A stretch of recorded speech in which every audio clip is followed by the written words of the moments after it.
تمام. يلا الحديث الأول. الأول.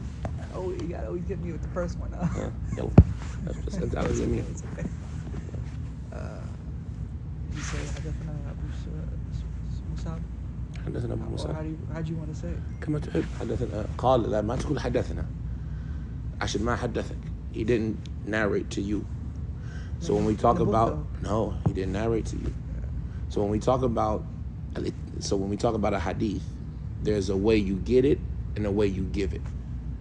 Al-adab al-tahammul wal-ada. The way you get it and the way you get it. For example, right now, have you gotten this hadith? Has anybody given you this hadith? Technically, no, right? So right now, you're in a state where nobody has given you this hadith. You don't have an isnad, you don't have an ijazah for it, right? So in this circumstance, the way that we deliver the hadith is without lying. What's the biggest thing you can say about this? Call Abu Musab. That's the most you can say, is that he said it. And that's only if you believe he said it. And obviously you believe. Yeah. You believe what? He said it. Why do you believe he said it? Because he's the last one who narrated it. Because it's in the book. And the people who verified the manuscript are attesting, and you trust them, that their manuscript, because there's only one manuscript of this version of the Muwatta, right? Now, like the riwayah of Yahya ibn Yahya al-Laythi, there's tons of manuscripts of it. There's tons of handwritten manuscripts dating back to a long time. But this one, we only have one. So do you trust them? I don't know them. So the question is, do you trust them? You don't know them. But do you know the brand? This brand is reliable. It's good. You see, it's a good brand. All of these things, that's true. All of these things play a role into how we look at the hadith. Like if it was Dar al-Kitab al-Arabi, for example. Dar al-Kitab al-Arabi is a terrible print, right? They're known as Tibaatun Tijari, commercial print. They steal other people's work. Sometimes it's what's been said about them. I don't know personally. It's been said that they steal other people's works and pass it off as their own. They don't put effort into verifying the manuscript and researching it. So, I don't necessarily trust them. You see what I'm saying? But here, it's famous, it's well known that Abu Mus'ab is the one who narrated the hadith in this book. And there is some level of verification, right? And so here, the most you can say is, Qala, right? If you didn't believe he said it, you would have to say, it's been said. Yeah, Qila, anna malikan. Maybe it's safe. No, here, what do you believe? Qala. Qala. So say Qala. Right? Qala, what did Abu Mus'ab say? And like this.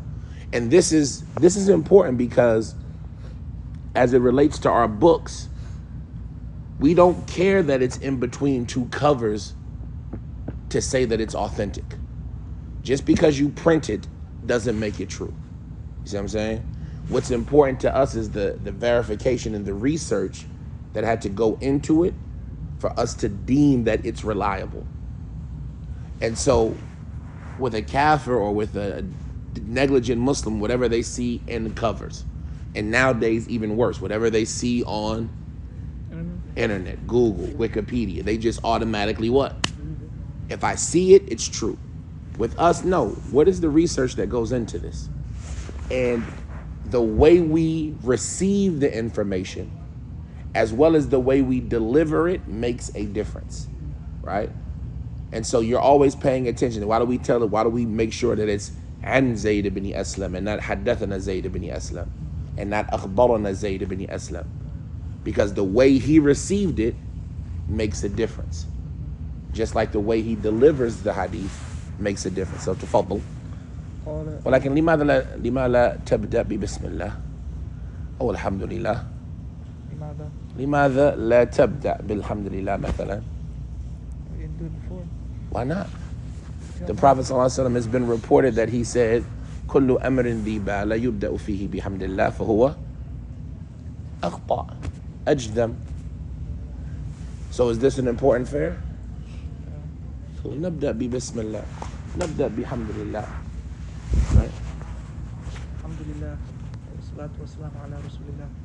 قال أبو مصعب حدثنا مالك ابن أنس قال قال أيوه. عن ابن شهاب أن عمر بن عبد العزيز أخر الصلاة يوما فدخل عليه عروة بن الزبير فأخبره أن المغيرة بن شعبة أخر الصلاة يوما وهو بالكوفة فدخل عليه أبو مسعود الأنصاري فقال ما هذا يا مغيرة ليس قد علمت أن جبريل نزل فصلى رسول الله صلى الله عليه وسلم ثم صلى رسول الله ثم صلى رسول الله ثم صلى رسول الله ثم صلى رسول الله ثم قال بهذا أمرت. فقال عمر لعروة اعلم ما تحدث يا عروة إن جبريل هو أقام لرسول الله صلى الله عليه وسلم وقت الصلاة. فقال عروة كذلك كان بشير ابن أبي مسعود يحدث عن أبيه. قال عروة ولقد حدثتني عائشة زوج النبي أن النبي صلى الله عليه وسلم كان يصلي العصر والشمس في حجرتها قبل أن تذهب. Now, from the benefits that they mention about what we're doing, right? What makes the people who read hadith, review hadith, memorize hadith so much more special than anybody else? What's one of the qualities that make us so much? For example, what's something that puts us over? What's a virtue of ours that even the people who do the Quran don't have? Like, for example, you know, the people who recite the Quran and they're too busy to make dua and they're too busy to make dhikr, Allah gives them better than he gives those who makes dua. That's a quality of theirs. A person who memorizes Quran, they get dressed with the cloak and the crown of honor on the day of judgment. Read and ascend, and wherever you stop is your final place in paradise. They have virtues that they have, the people of Quran.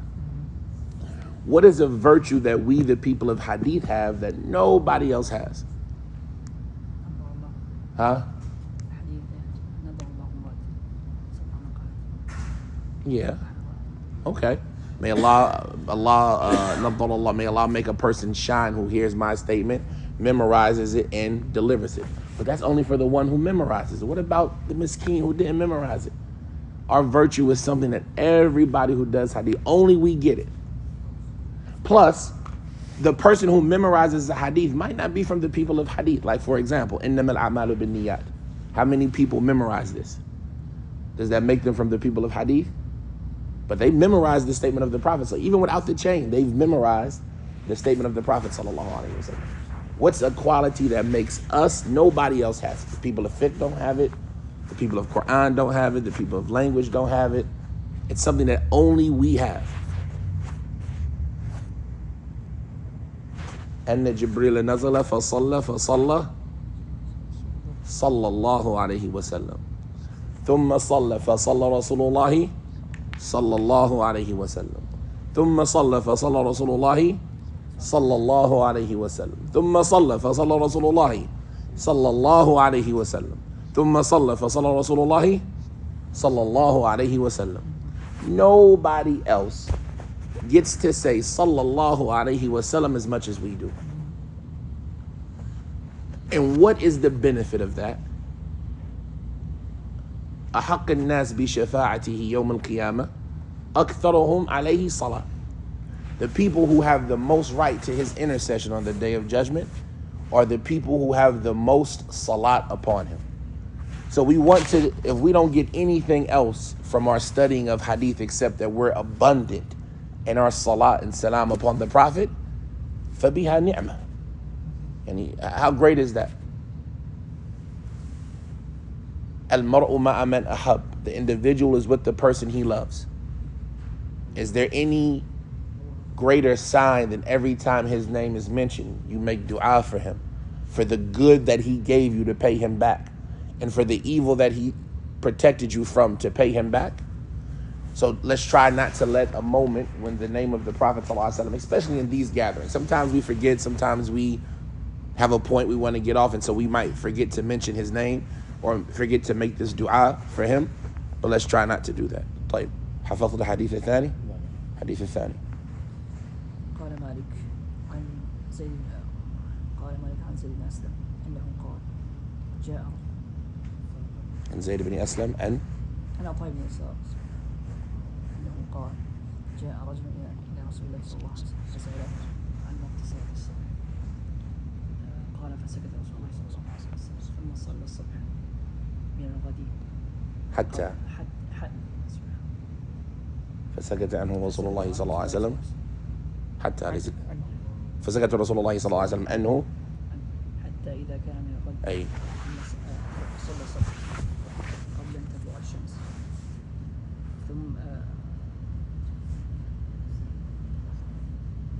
ثم صلى الصبح من الغد بعد أن أسفر ثم قال أين السائل عن وقت الصلاة فقال ها أنا يا رسول الله ها أنا يا رسول الله ها أنا ذا يا رسول الله قال ما بين هذين الوقت.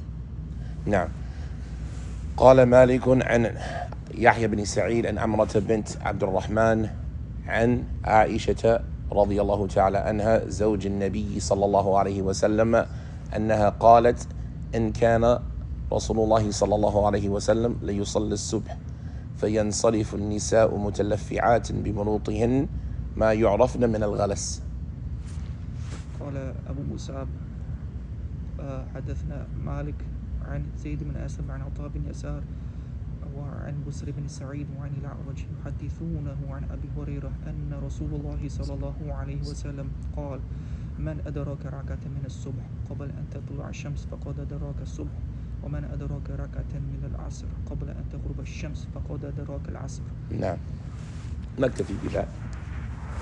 طيب الحمد لله والصلاة والسلام على رسول الله وعلى آله وصحبه ومن والاه. We've reached what we're counting as the fourth hadith from the Muwatta of Imam Malik. And it is the hadith where Imam Malik rahimahullah ta'ala, he said, عن زيد بن أسلم عن عطاء بن يسار وعن بسر بن سعيد وعن الأعرج يحدثون عن أبي هريرة رضي الله تعالى عنه أنه قال قال رسول الله صلى الله عليه وسلم من أدرك ركعة من الصبح قبل أن تطلع الشمس أو قبل أن تطلع الشمس فقد أدرك الصبح ومن أدرك ركعة من العصر قبل أن تغرب الشمس فقد أدرك العصر. The Prophet sallallahu alaihi wasallam, he said, whoever catches a rak'ah from a subh before the sun rises, then he has caught a subh. And whoever catches a rak'ah of asr before the sun sets, then he has caught al-asr. طيب. أولا عندنا الإسناد. We have the chain with us first. He said عن زيد بن أسلم وقد مر. And we've talked about Zayd ibn Aslam. Who was he?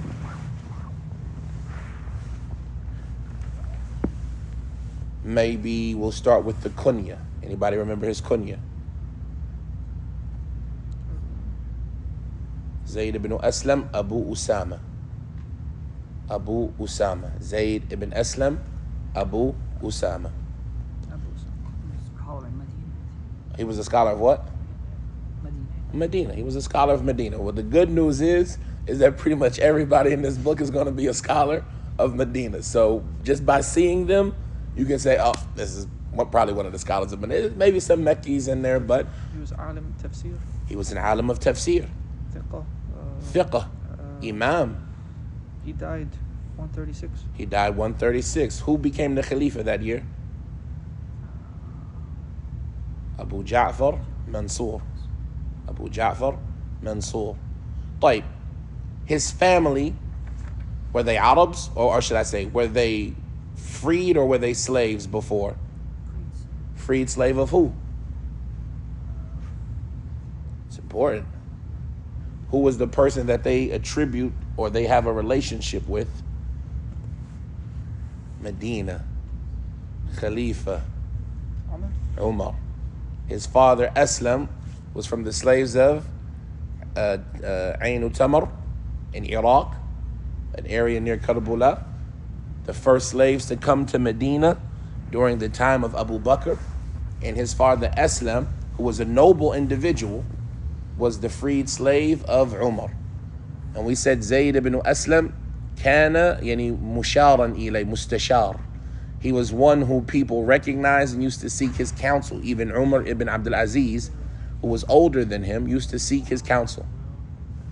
And they used to compare Zayd ibn Aslam to some of the fuqaha as-sab'a, to some of those 7 scholars of Medina, like Salim ibn Abdullah ibn Umar and al-Qasim ibn Muhammad ibn Abi Bakr. His hadith are in all 6 books, Bukhari to Ibn Majah. And like the brother mentioned, he died in the year 136. Thiqatun, thabt, imam, alimu tafsir. He said, An Ata ibn Yasar, waqad mar. We've already talked about Ata ibn Yasar. Who was Ata ibn Yasar?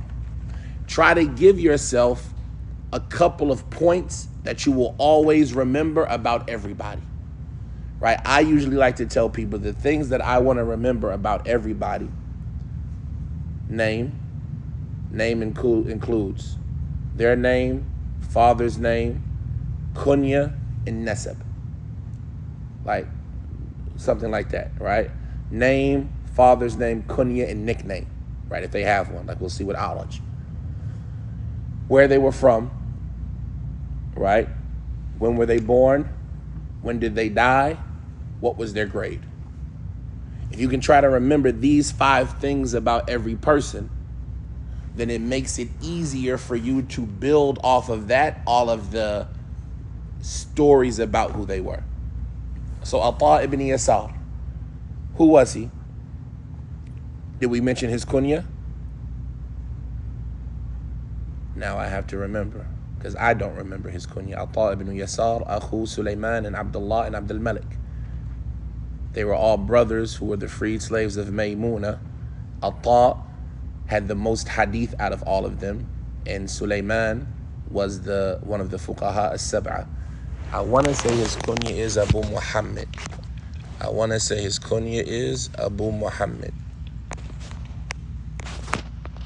Ata ibn Yasar. I want to say his kunya is Abu Muhammad.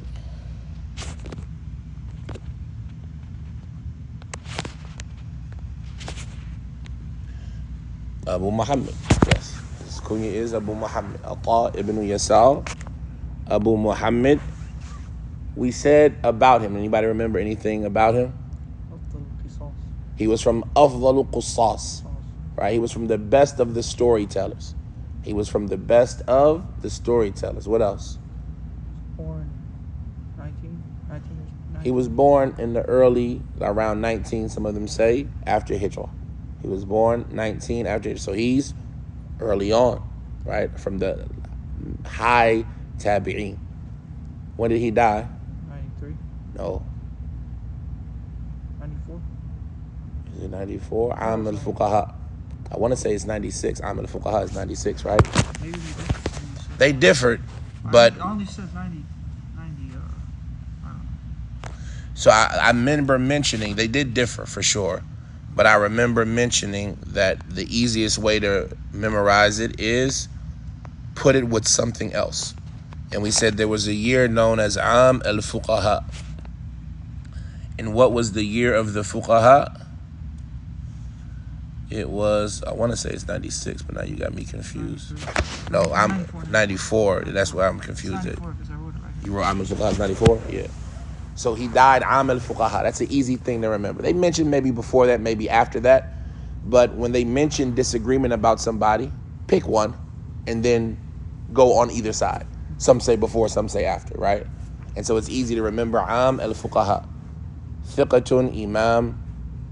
They used to compare him to who? Ata. I don't know if we mentioned that, who they compared him to. Ata ibn Yasar. Tayyib. So we got, when did he die? 96. Where did he die? We mentioned that.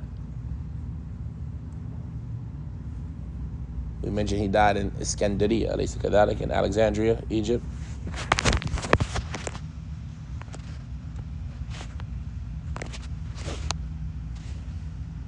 No. He died in Alexandria, Egypt. The reason I mentioned that is because we're going to see an example today of how to put people together. So he died in Alexandria, Egypt. Some of them say 96, other of them say like 116 other than that, but 98, 113, 103. But the point is that that's who he was. Abu Muhammad Ata ibn Yasar, the brother of Sulaiman and Abdullah and Abdul Malik, the freed slaves of Maymuna, the wife of the Prophet ﷺ. She's the one who raised them in her home. He was a scholar of Medina. He was born around 19, died around 96 Hijrah. طيب. Malik, he says, and Zayd ibn Aslam and Ata ibn Yasar وعن Busr ibn Sa'id. Busr ibn Sa'id al-Abid. Al-Abid. He was a famous individual for his worship. وكان إمام جليل. كان إمام جليل. He was born around the 20s, somewhere in the 20s after Hijrah. He was born somewhere in the 20s after the Hijrah. We say this because he died in the year 100 during the Khilafah of Umar ibn Abdul Aziz. He died in the year 100 during the Khilafah of Umar ibn Abdul Aziz. And he was 78 when he died. So if he was 78 when he died, then he would have been born somewhere around 21, 22, 23. Busr ibn Sa'id, thiqatun, imam, alim, abid. Very famous for his piety. They used to put him on the level of, I'm trying to remember, did they put him on the level of anybody? Busr ibn Sa'id. I can't put him on the level of anybody right now, but he was very famous and well known. He died in the year 100, and he died, yes, on 78 years old. Likewise, he says, وَعَنْ أَعْرَجْ. Now, al-A'raj is a name you're going to want to remember. Al-A'raj is probably one of the more famous names in this isnad, outside of Ata and Zayd ibn Aslam. Al-A'raj, his name was Abdul Rahman ibn Hurmuz. Abdul Rahman ibn Hurmuz. His kunya was Abu Dawood.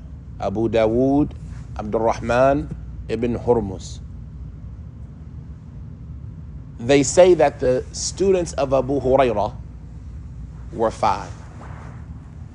Sa'id ibn Musayyib, who was his son-in-law. Abu Salama Abdul Rahman ibn Auf, right? One of the fuqaha. These are both fuqaha as-sab'ah. Likewise, you have Muhammad ibn Sirin. Muhammad ibn Sirin, the famous tabi'i from the people of Basra, a famous, well-known tabi'i. Likewise, you have Abu Salih as-Samman. This is the name we're going to see a lot of later. Abu Salih as-Samman. And who am I missing? Sa'id. No. Right after them in level, and right, we see who we got, right? Sa'id ibn Musayyib, Abu Salih Samman.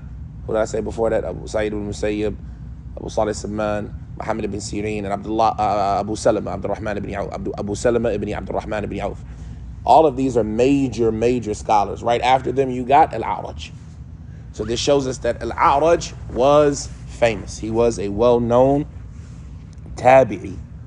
A well-known tabi'i, famous for narrating specifically on Abu Hurairah. He was one of the most reliable people in Abu Hurairah. You're going to see his name a lot with Abu Zinad. That's his nickname. Yeah, Al-A'raj is his nickname, of course. So somebody gave him that nickname? Yeah, he was crippled. So, okay. You got to differentiate. Who is he? Al-A'raj.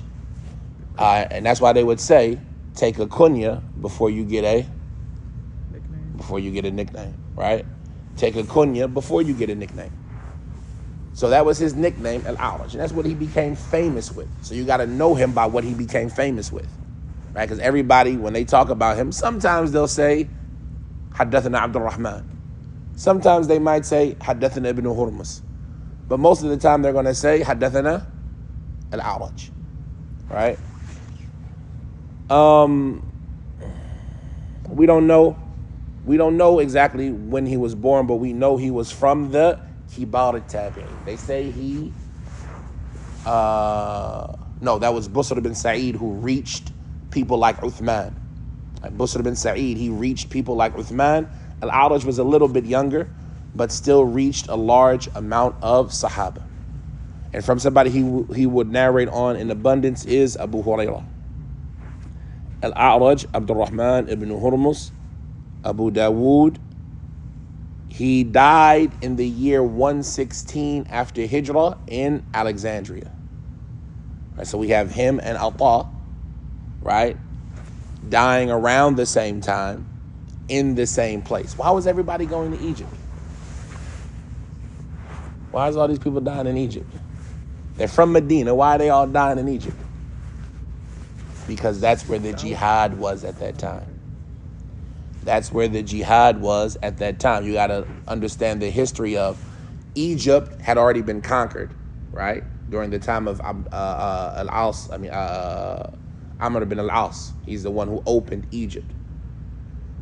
But if you were going to jihad, you were going one of two places. You were going north up towards Turkey, or you were going west out past Egypt to open up Africa. And so these individuals are going out to Egypt to perform jihad, right? Because that was something like, subhanAllah, you just think about it. SubhanAllah. That's a life. You get to spend your whole life in Medina, learning the Sunnah, practicing the Sunnah, teaching the Sunnah. And then when you get older in age, you say, you know what? I've done my job making sure the religion is conveyed, making sure that people have what they need after me. Let me go out and get jihad and die in the path of Allah. Did they SubhanAllah. have a choice to go to jihad? Or was Yeah, jihad was voluntary by that It time, was voluntary. right? Jihad by that time, you had it obligatory on certain individuals. Like when we talk about jihad, since we're here, we can talk about it. There's two types of jihad. You have jihad al-talab, offensive jihad. And then you have jihad al-daf, defensive jihad. Jihad al-daf, defensive jihad, is an obligation upon everybody in the city. When the enemy comes and surrounds it, they have to perform jihad against that enemy, with or without the main ruler's permission, right? When we say with or without the main ruler's permission. For example, if our ruler is in Washington, D.C., and the enemy comes and surrounds us in St. Louis, does the ruler know we've been surrounded? No. We've been surrounded and they're ready to attack us. Do we say, no, you got to wait for the emir's permission before we can defend ourselves? The answer is no. It's necessary that we defend ourselves. Likewise, it is necessary on any cities around us to defend us if we are unable to defend ourselves, right? If we and them are able, and this is an important caveat, if we and them are able. So for example, if the enemy surrounds us in St. Louis, the Muslims in Edwardsville have to do what? If we can't defeat the enemy, if we can't protect ourselves, the Muslims in Edwardsville have to do what? Help. They have to come and help. What if the Muslims in Edwardsville, if they come and help, they're going to lose? Question. More Muslims have. Right? But what if, to whatever extent you build it out, they're going to lose?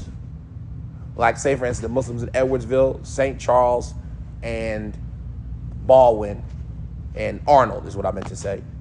They all come to our support, but we know it's 50 Muslims there, 75 Muslims here, 120 Muslims there, but there's 100,000 of the enemy surrounding us. Do they have to come help? They don't have the ability.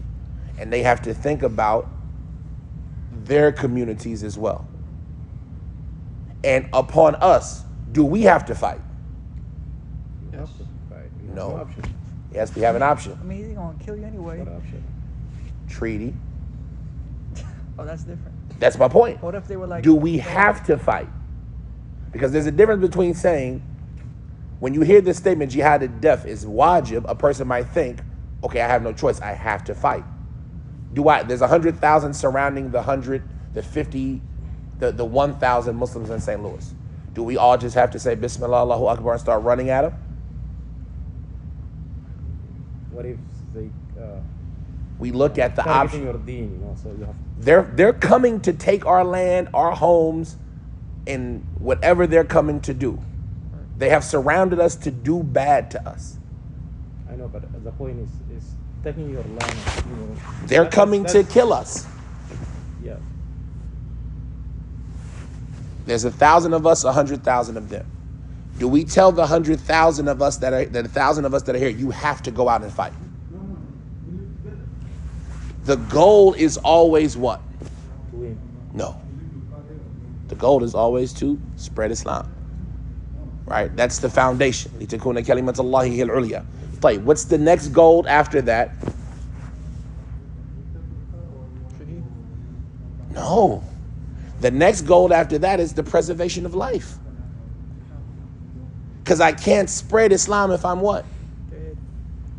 This is when we start talking about the dhururiyat al-khams. Right? The first primary objective is what?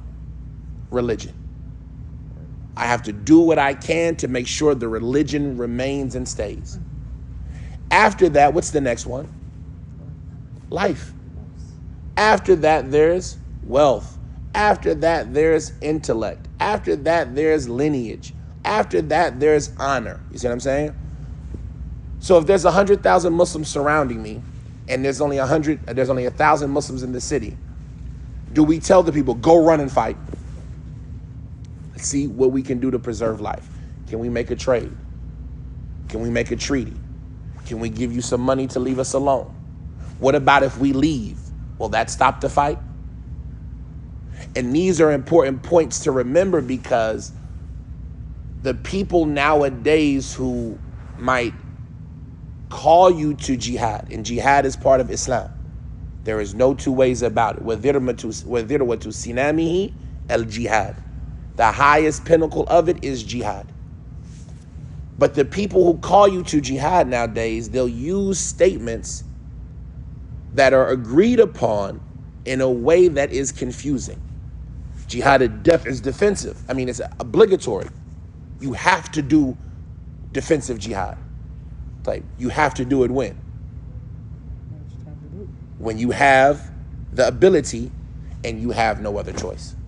If they say no, no, no, no, no, we're not accepting your money, we're not accepting a treaty, we're not accepting anything, we're going to come in there and kill you all. Right? What do we got to do? We got to fight. There's no two ways about it. We have to fight. Do we have to wait for the ruler? No, we don't have to wait for the ruler. You see what I'm saying? But this is what kind of jihad? Defensive jihad. And so our goal in it is to do what? Protect our lives, save our lives, so we can continue the religion. But if there's another way around it, what about the Muslims outside of our city? They'll tell you, the Muslims, all of the Muslims have to help these people. Is that true? Yes, it is true that all of the Muslims have to help those people. When? When they're able to.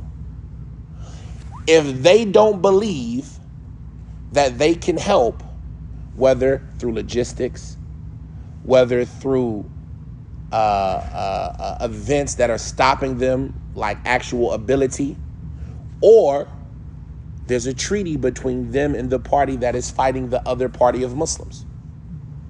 This is something that a lot of people don't recognize. If there are 4 states, you have Abdul Hakimaville, Fadland, Muhammad Town, and Abu Hafstan, right? We got all of these different cities. Abdul Hakim made an agreement with this group of kuffar. I am my own ruler, my own town. We're not under one khilafah. I am the ruler here. And then that kuffar that I made an agreement with beforehand, them and Fadl get into a conflict. Can I support Fadl? Huh?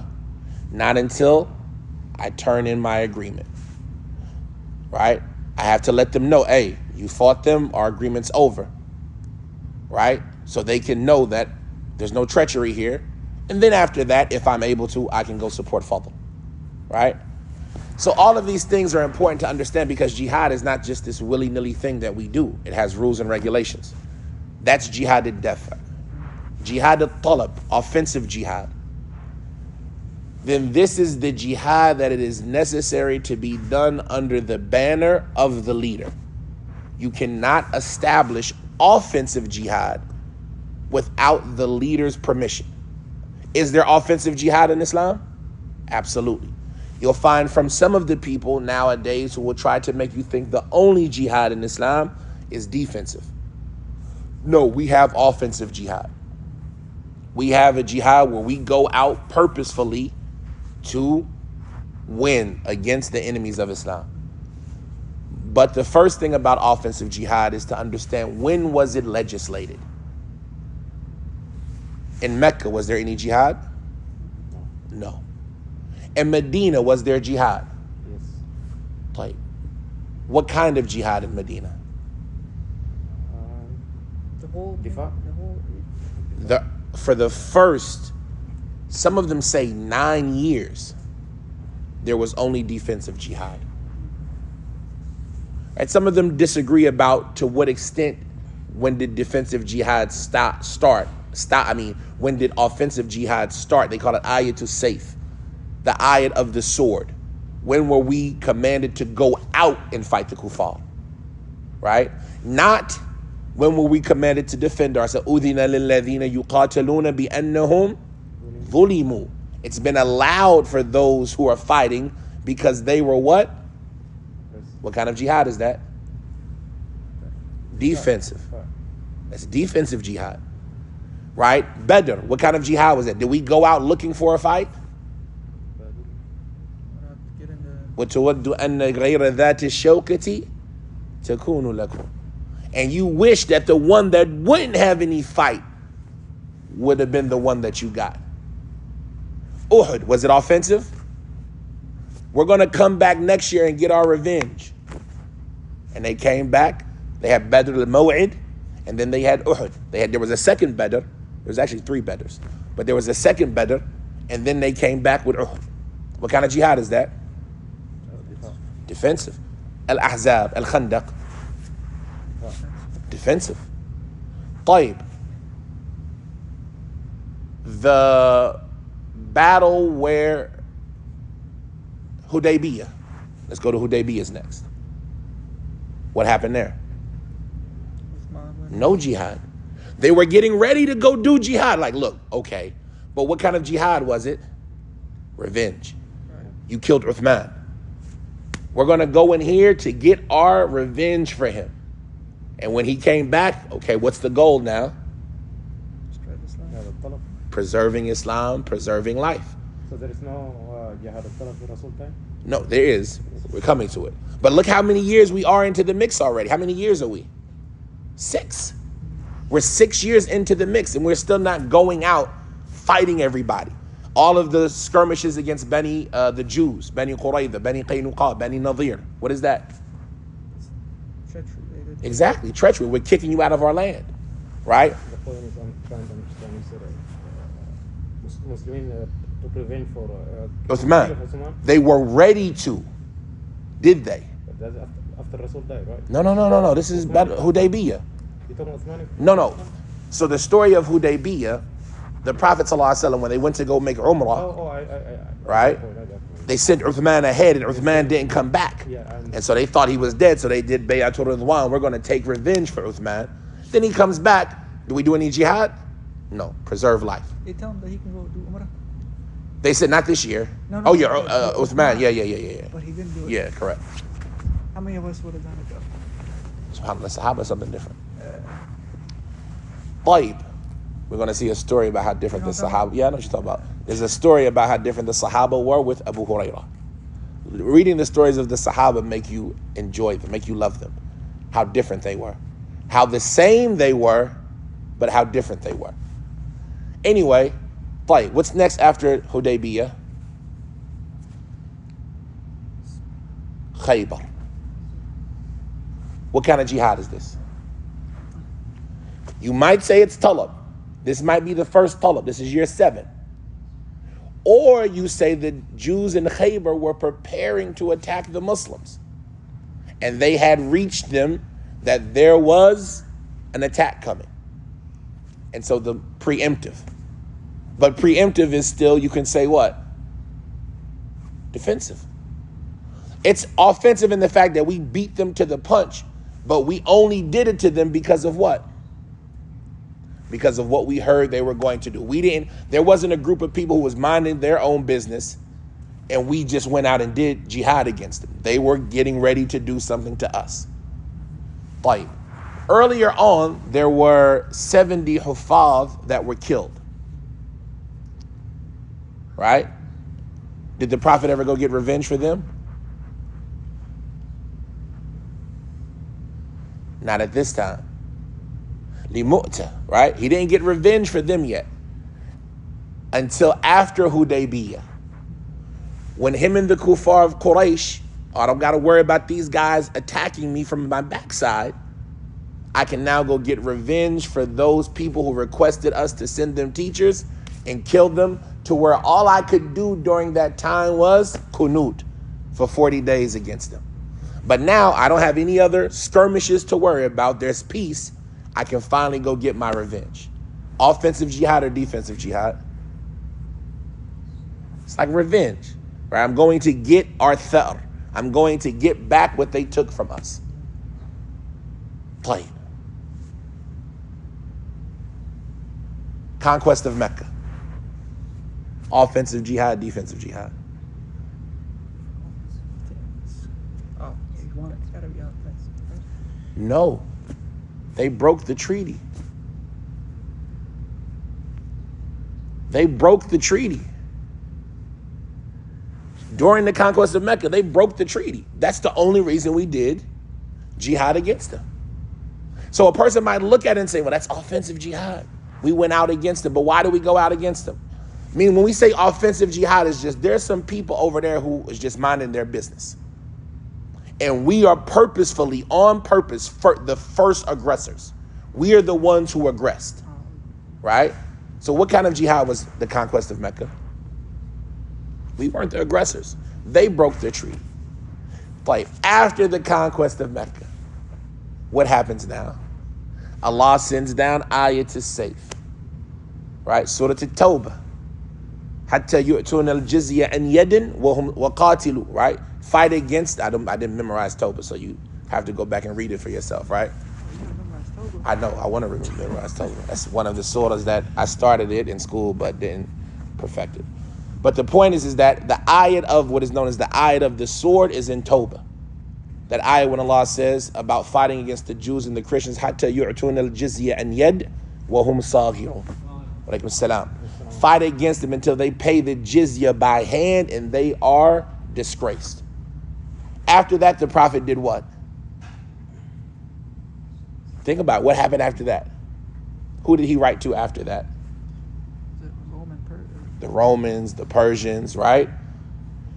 And some of them say no, he wrote to Hirakl before the conquest of Mecca because that was during the Treaty of Hudaybiyah when Abu Sufyan. So that's why he said there is some disagreement about was it year 9 or was it year 6, was it year 7? But either way, you see that jihad, aggressive jihad, offensive jihad, was it the first thing? No, it was a long time before they did it. The point of all of that is to say that offensive jihad requires some steps to be met. And obviously this is not the class for it. We're so off topic. Let's try to rail it back into what we were talking about. The point is offensive jihad, there are 3 stages of it. Voluntary, mandatory, obligatory upon the community, where there's enough people to do it that the rest don't have to. At this point in time, everybody else, jihad for them is what? Voluntary. So there is voluntary jihad. That's why they argue which one is better, voluntary jihad, voluntary hajj, or voluntary seeking knowledge. Which one is better? Obligatory is better. Huh? I think obligatory is better. No, obligatory is obligatory. If I said that, I made a mistake in my words. Voluntary jihad, voluntary hajj, voluntary seeking knowledge. Voluntary seeking. Seeking knowledge. Some people say voluntary seeking knowledge because it's an exception from jihad. Some people say jihad. Dirwatu sinami, it's the highest pillar. Voluntary jihad is better. Right? Hurul ain, shahad, all of these things. Some of them say, no, voluntary hajj. Right? This is an action for Allah alone. Right? That encompasses a jihad in it. Jihad la qitalun fi. Anyway, the point of it is that, so when there's enough people to do jihad, on everybody else it becomes voluntary. Unless there are two exceptions to this. If the ruler tells you to go. Specifically. Yes, if the ruler says, And you know, they already got, it's voluntary for everybody, but he says it for you specifically. right, meaning we have, so what do we call that in English? A draft. The ruler can absolutely say, I need you 7 people to go out and be on I need you all to be in charge of a battalion. I can't rely on anybody other than you. I need you to go. At that point in time, can you say, no, there's other people, take them. No, I'm okay. Because the ruler istanfarahu al-imam. The imam dispatched him. When is the other moment that jihad becomes obligatory? When you're on the battlefield. If it was voluntary, all the way up to the moment you step foot on the battlefield, what do you have to do once you hit the battlefield? No option. You can't turn around. You can't run away. At-tawalli yawm az-zahf is from kaba'ir al-dhunub. Running away on the battlefield is from the major sins. Unless you're trying to get to another group to strengthen your numbers, or you're running away to run back again. You see what I'm saying? But as far as saying I was on the battlefield and you know what, never mind, I want to go home. That's not an option. So these individuals, jihad on them was voluntary. And that's why you would find them living this life of learning the religion, practicing the religion, teaching the religion, and then after that doing what? The end of my life, let me go out and get this other fadila. And it shows us that the Muslim should always try to do every aspect of worship that he can. You should have for yourself a little bit of every worship. You should have for yourself some salah, some zakat, some saum, some hajj, some jihad, some birr al-walidain, some commanding to the good, forbidding the evil. You should have for yourself every type of act of worship. You should try to get yourself some. So this was al-A'raj. Abu Dawood Abdul Rahman ibn Hurmuz. He died in the year 116 in Egypt, and he murabitan. And that's why you find all of these people going out to Egypt. Yuhaddithunahu. All of them narrated to him. Zayd ibn Aslam, all 3 of these people narrated to him. In a different version, not of the Muwatta, but in a different isnad, instead of Ata ibn Yasar, it is Zayd ibn Aslam on Busr ibn Sa'id and al-A'raj and Abi Salih as-Samman. So instead of al-A'raj, instead of Ata, he puts in Abu Salih. Does that affect the narration's validity? The fact that somebody else narrated it a different way? We say no. The fact that somebody else narrated it a different way, sometimes it can affect the validity of the hadith. They call this an illah, a hidden discrepancy, a hidden mistake, a hidden flaw. But this illah here, it's not one that causes any harm. Because one, all of them are authentic. Al-A'raj, Busr, Ata, and Abu Salih, all of them are authentic. So whichever one it was, they're both authentic. Secondly, it's not uncommon for all of them to have heard it from Abu Hurairah, because they are all Abu Hurairah students. And it's not uncommon for Zayd to have heard it from all of them, because Zayd was a student of all of them. And it's not uncommon that Zayd might narrate it sometimes this way and sometimes that way. And so the fact that there's a different version that excludes Ata and includes Abu Salih doesn't cause any problem to the hadith. In this hadith, we see that there is a riwayah of an individual on a group. And that is something that can happen often. Remember, we talked about the way that we get the hadith and the way that we deliver. Whenever you say haddathana, that's because the person that was talking to a what? A group. As opposed to you saying haddathani. That means the person was talking to you. And so it's common to narrate on a group. But what's important is that you see here, all of these individuals narrated the same thing with the same chain. When all of the individuals that you are narrating from narrate the same thing with the same chain, you can narrate it in a group like this. Does it have to be that you heard from all of them at the same time? No.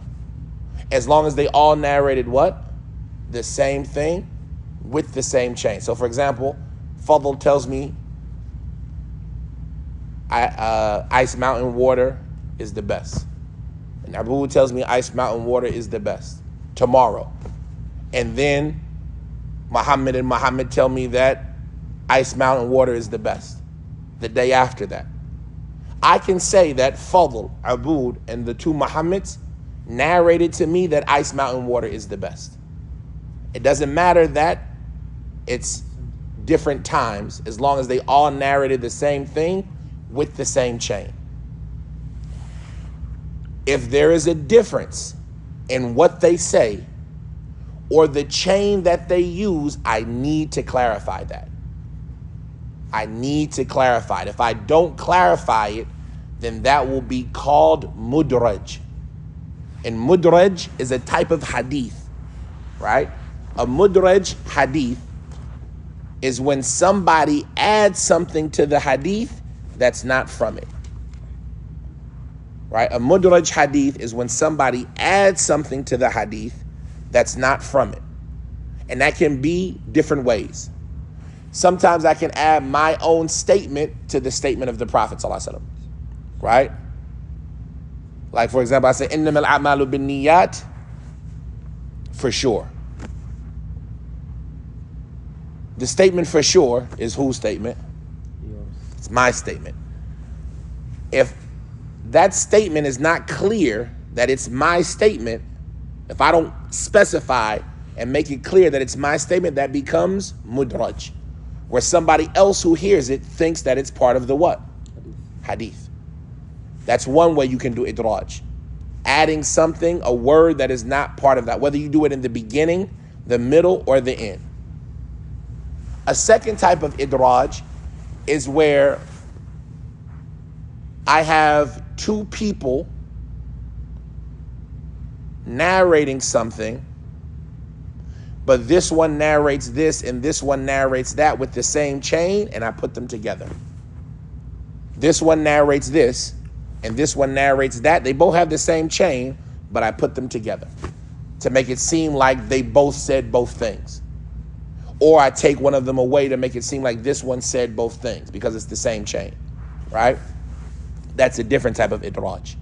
Another type of idraj is where I mix up hadith with other hadith. I take this hadith and that hadith and I put them together, right? That's idraj. And then the last one, which is an example of what we're talking about right now, where all of them have different chains, but I mix it all up as one. So when you narrate on a group of people, if they all said the same thing and have the same chain, you can narrate them all as one.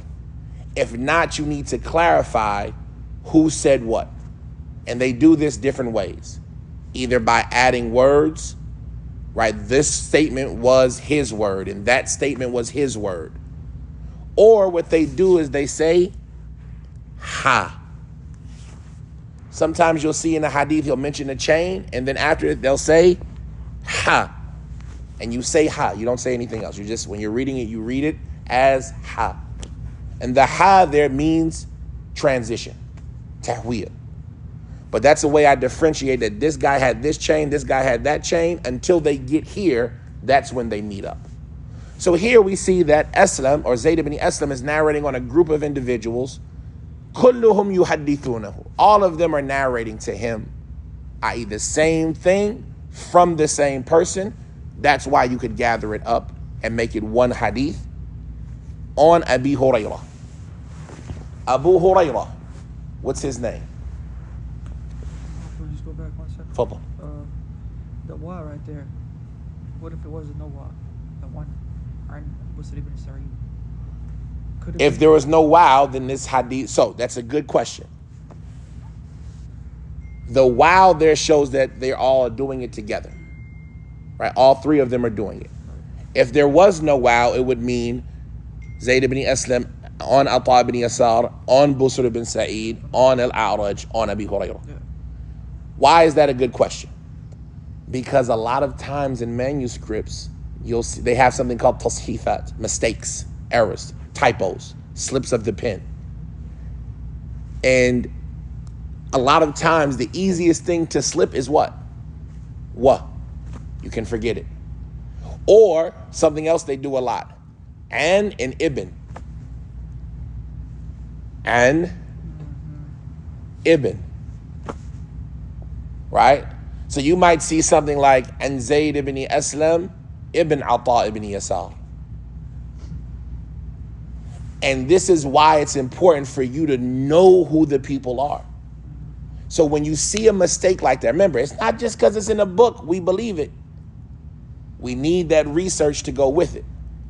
And as a student even, you should be doing that. Bukhari, rahimahullah, we just talked about it with the kids in school. How old was Bukhari when he started narrating hadith?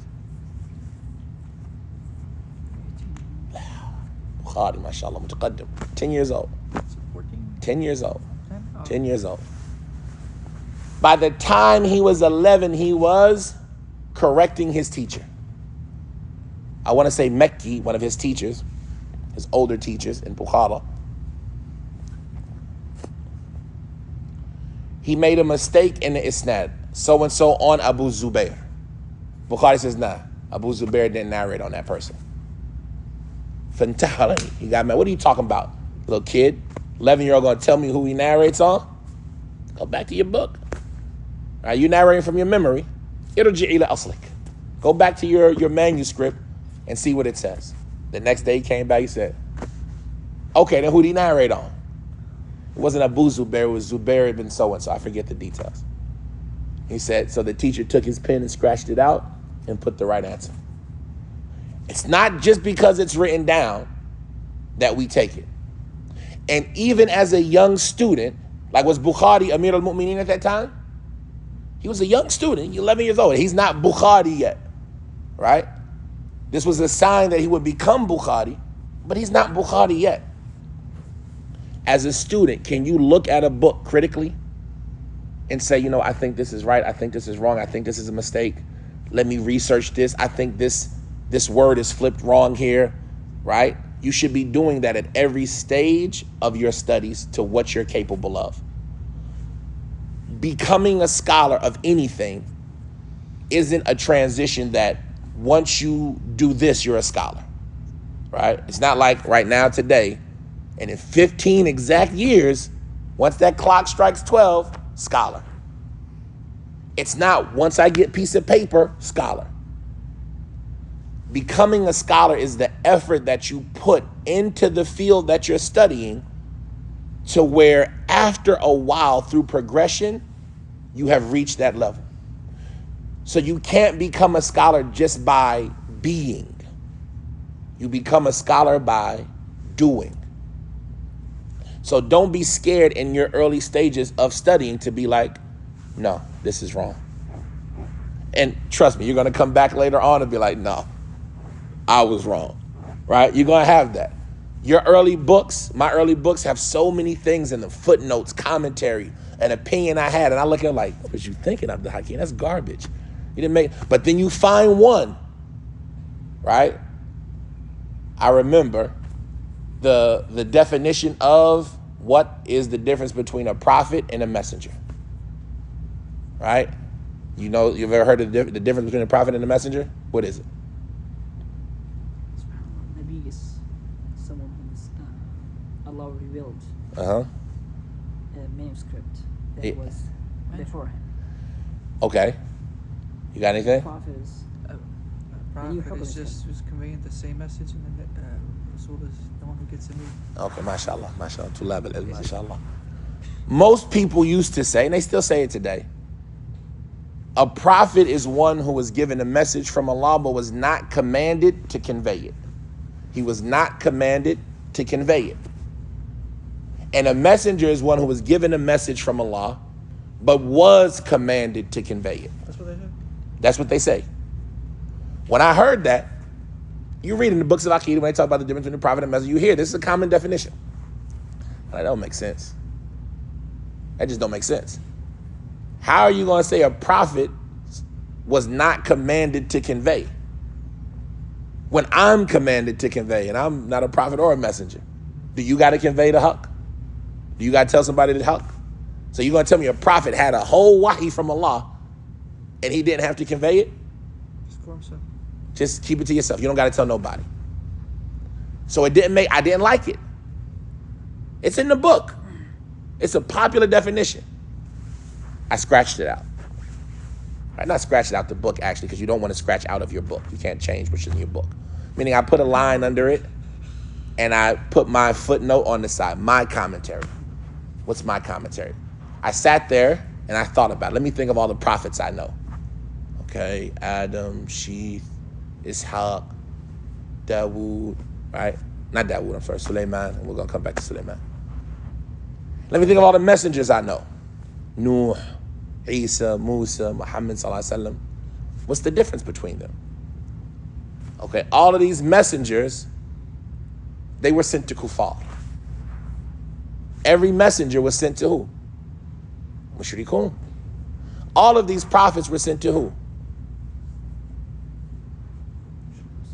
Muslims. Oh, now I see a difference. Hakeem, what about Isa? Who was Isa sent to? Bani Israel, Muslimun. Isa changed the religion of Musa. So when I'm looking at my definition, I have a messenger was either sent to a group of kuffar or he changed the previous message. And a prophet came with information. It could be new information, but it didn't change the previous message, and it was sent to a group of Muslims. That's my definition. I had it in my book. Maybe 6 months, a year later, I'm reading a sharh by Sheikh Ubayd al-Jabiri, rahimahullah ta'ala, and he mentions the definition, the difference between a prophet and a messenger. He mentions the one we mentioned earlier, and he says, this is incorrect. I said, Allahu Akbar. Right? It's incorrect. I was right. It's incorrect. And then he mentions the definition given by Ibn Taymiyyah. That's what I said. I said, Allahu Akbar. That's my sheet. All right. Baby Ibn Taymiyyah here, right? Iyadhu billah. The point of it is that even at a young age, you should be doing what? You're going to get stuff wrong. You're going to come back and be like, oh, that was garbage. But you're going to get some stuff right. And when you get it right, the joy you feel of knowing I'm on the right track in how I think. So the point of it is, yes, some of the things that get missed in books is the wow, the ibn and an. We're going to look for it here. Let's see if we can find errors in this book, typos, right? Sometimes the typos are obvious. Sometimes the typos are not obvious. Sometimes they make a difference. Sometimes they don't. Mutalaffifat, mutalaffi'at. Which one is it? Did the Prophet say both things? You mean Aisha? The hadith of Aisha, mutalaffifat, mutalaffi'at. Did the Prophet say both things? Was it Aisha that said that? No, it's the hadith. The hadith of Aisha. The hadith of Aisha. فَيَنْصَرِفُ النِّسَاءُ. Oh yeah, it was Aisha who said it. Yes, I'm sorry. The statement of Aisha, mutalaffifat, mutalaffi'at. Did she say both things? Mutalaffifat, mutalaffi'at. It's been reported both ways. Did she say both things? Because it's only one event. She said one of those things, right? But lafifat, lafiat. Oh, I'm sorry. They look the same. And they didn't write dots during her time. During this time, there was no dots. So I can see lafifat, lafiat is a what? Could be a typo. You see what I'm saying? But the typo doesn't make a difference because they both mean the same thing. Sometimes the typo can make a big difference. They didn't have dots? No, they didn't write dots when they first wrote. Dots came maybe around 100. So the first person to write dots was Abu, and we al-A'raj, right? Some of them, right, talk about. But from the first people to write dots was Abu Aswad ad-Du'li, right? He wrote the dots for grammar. Put a dot above the letter fatha, a dot below the letter kasra, right? A dot on the side of the letter, dhamma. I'm sorry, above dhamma, side fatha, under kasra, right? Put those dots there so you can know the harakat. Then after that, they changed it and put the dots to tell the difference between letters that look the same. Not only did they not write dots, some of the letters that they had at that time don't look like the letters we have now, right? We're off topic, but it's on topic. We're here to learn. We're not just here to do stuff.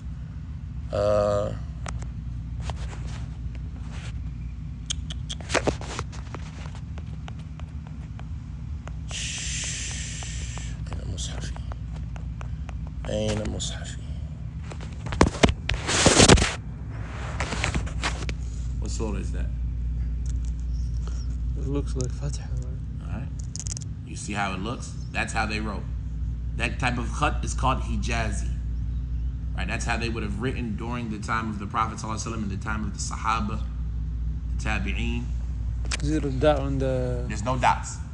There's no dots anywhere. There's words. They write the actual word above it so you can recognize it.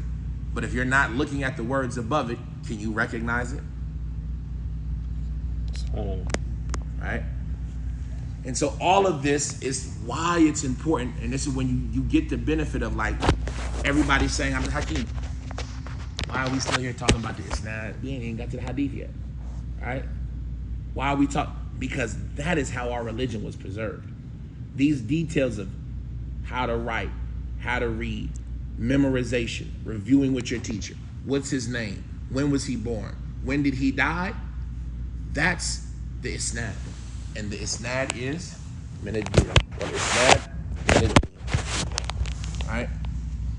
Like, so all of them narrate on Abu Hurairah. Abu Hurairah, who was he? What was his name?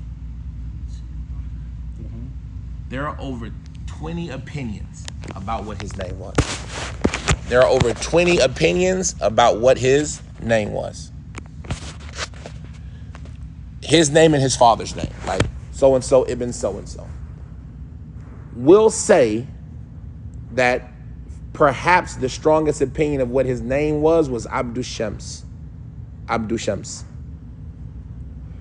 And the Prophet ﷺ renamed him Abdul Rahman.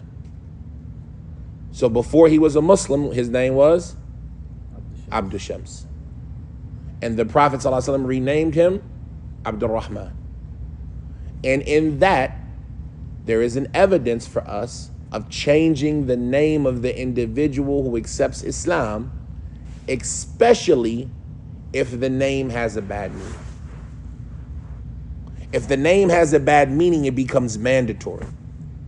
So we have a lot of Abdul Rasul, Abdul Nabi. They have to change their names. Yes, that name is haram. Yes, Egypt. Abdul Maqsood, right? Abdul Mawjood, Abdi Kaaba, right? Abdul Nabi, Abdul Nabi, right? There's a lot of people like this. Pakistan, right?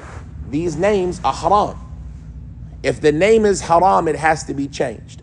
Americans, right? We just take names out of anywhere. We see something we like, I'm gonna name my child Water, right?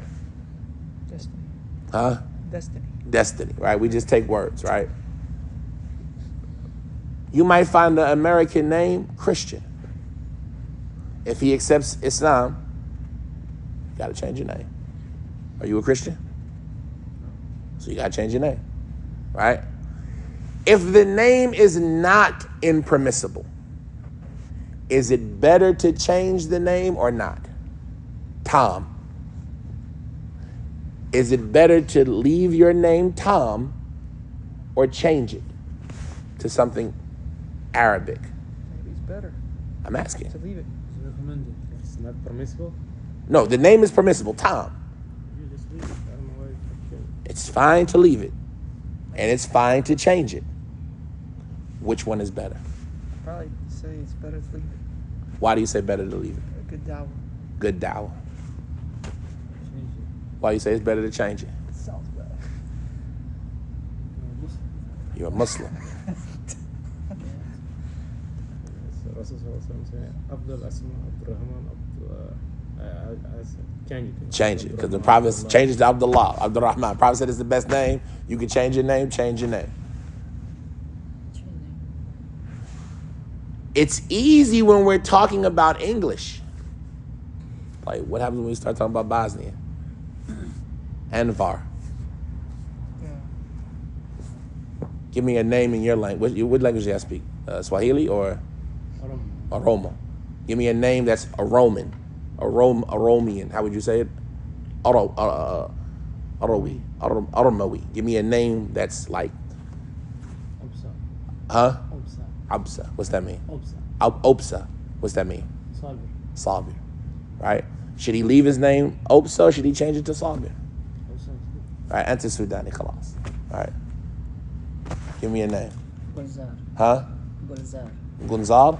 Gulzar. Gulzar. What's that mean? Child of who?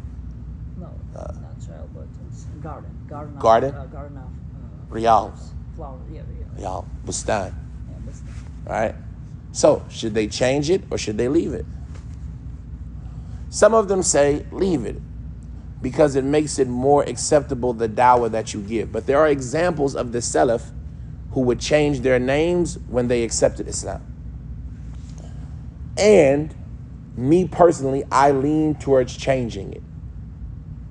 Why? You said dawah is your reasoning, right?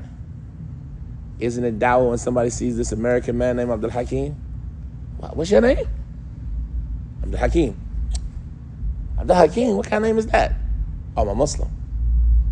Right? The Muslims that I meet that say I'm Clifford, right? Oh, mashallah, you're a Muslim, you're an American Muslim Clifford. They might need dawah too, but they're already what? They're already Muslims. The Kafirs that I meet and I'm named Clifford, what are they gonna do? Hi Clifford, bye Clifford, that's it. There's no dawah there. But if they say, what's your name? Muhammad, present.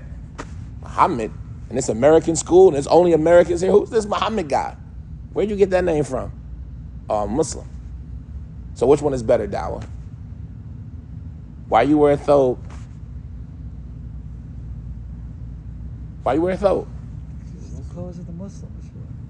So the name is the name of the who? So they see that thobe Tom guy. Like, And like, Tom got on the thobe, you see what I'm saying? And his name ain't even Tom, his name is Yani Toba, right? Say, oh, mashallah, who is this guy? One. Two, what do these words mean? Tom? Yes. If you don't know what it means, are you comfortable with that name? And this is an important concept in our religion. We have to know what we're saying.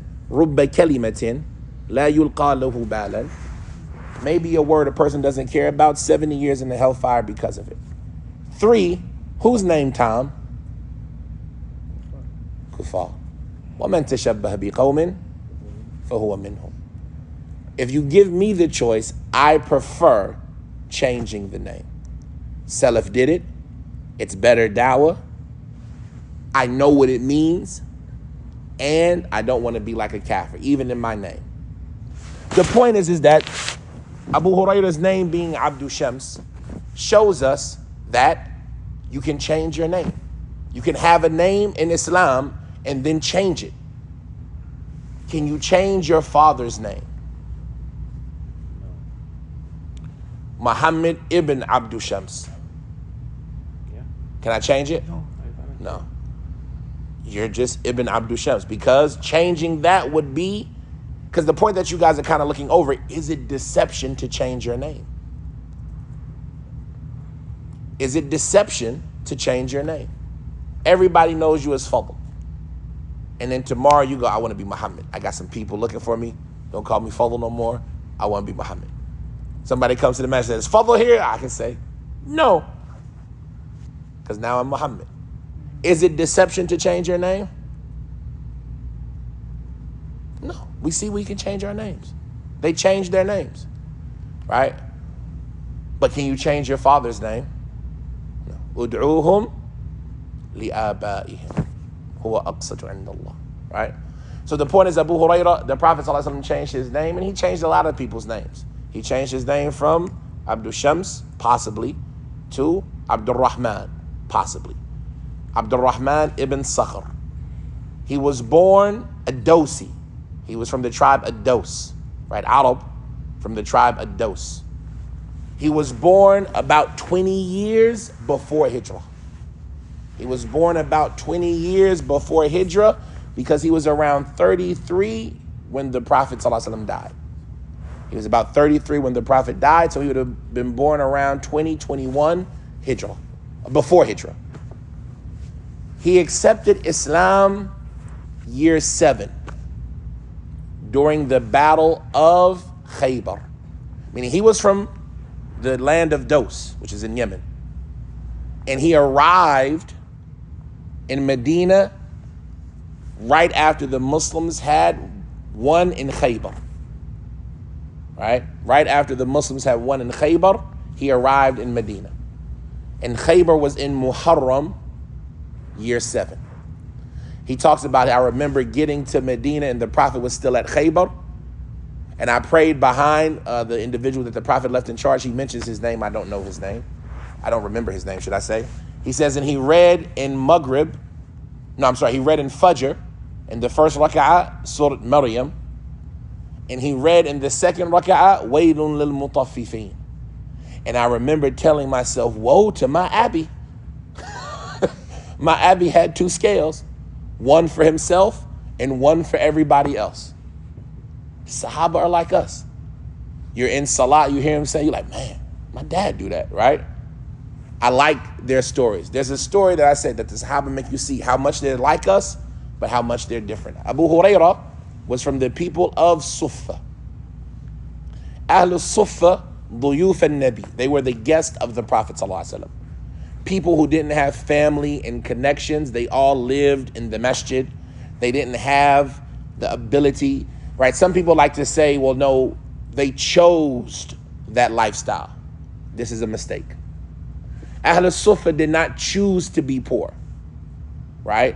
They weren't living in the masjid for the sake of learning and being devout and didn't care about the dunya. They were living in the masjid because they had no choice.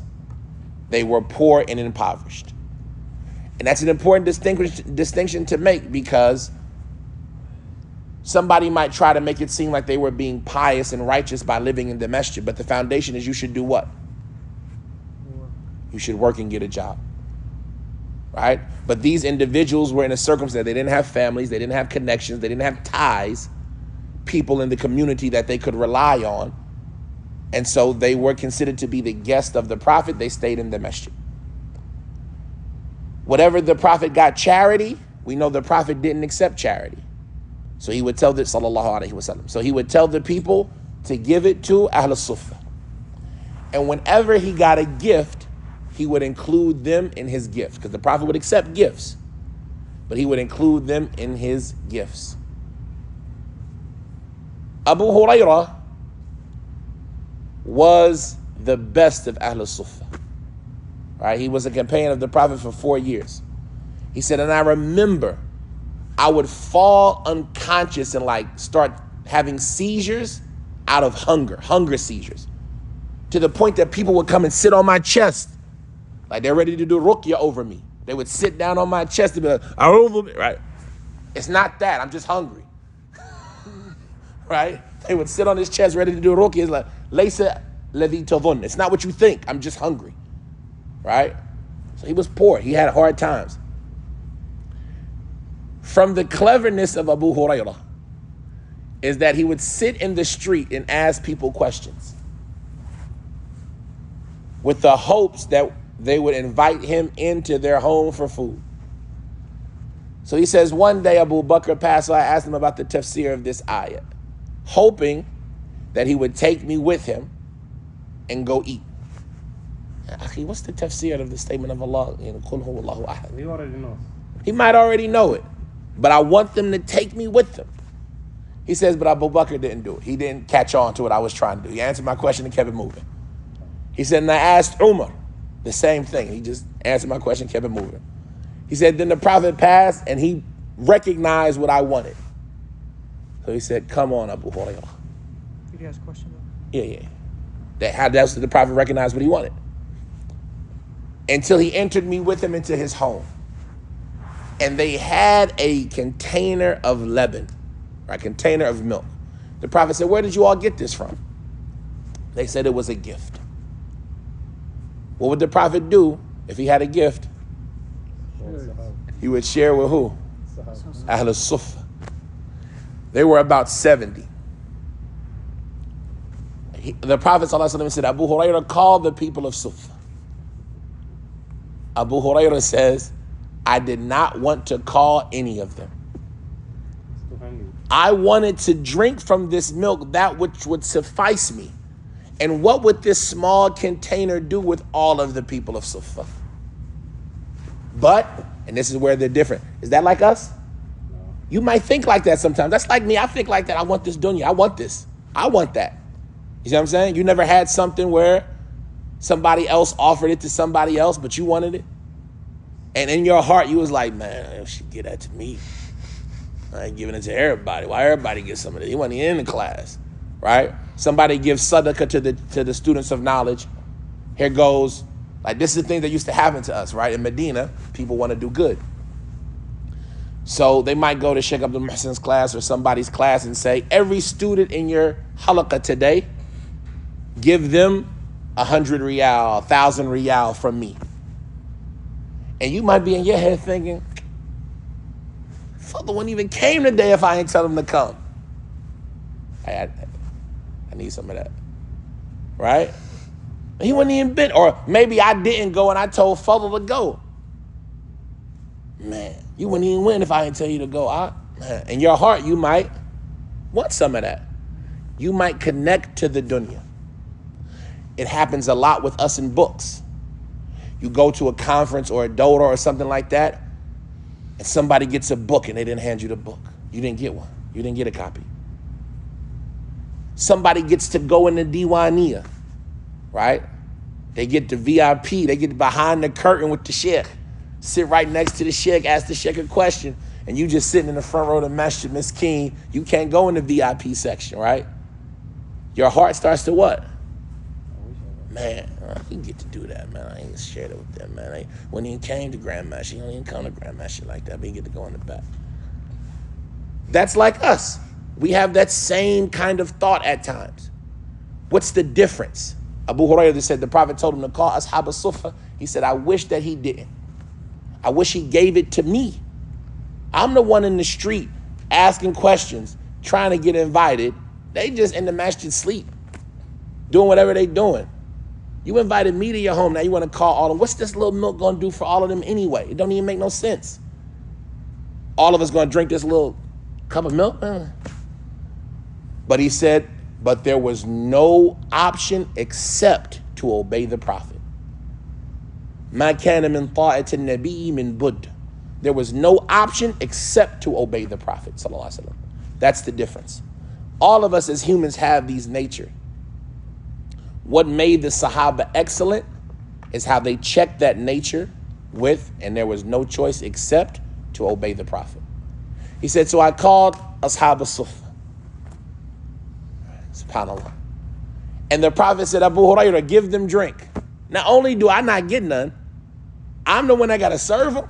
I'm only here because I'm hungry. And now I got to watch everybody drink before me. Bismillah. Ahead, Akhi, bismillah. Come on out, bismillah. Come on. Drink, keep drinking. Huh? Drink till you full, come on. Until finally, there was only me and the Prophet left, sallallahu alaihi wasallam. He said, "There's nobody left but me and you, huh, Abu Hurairah?"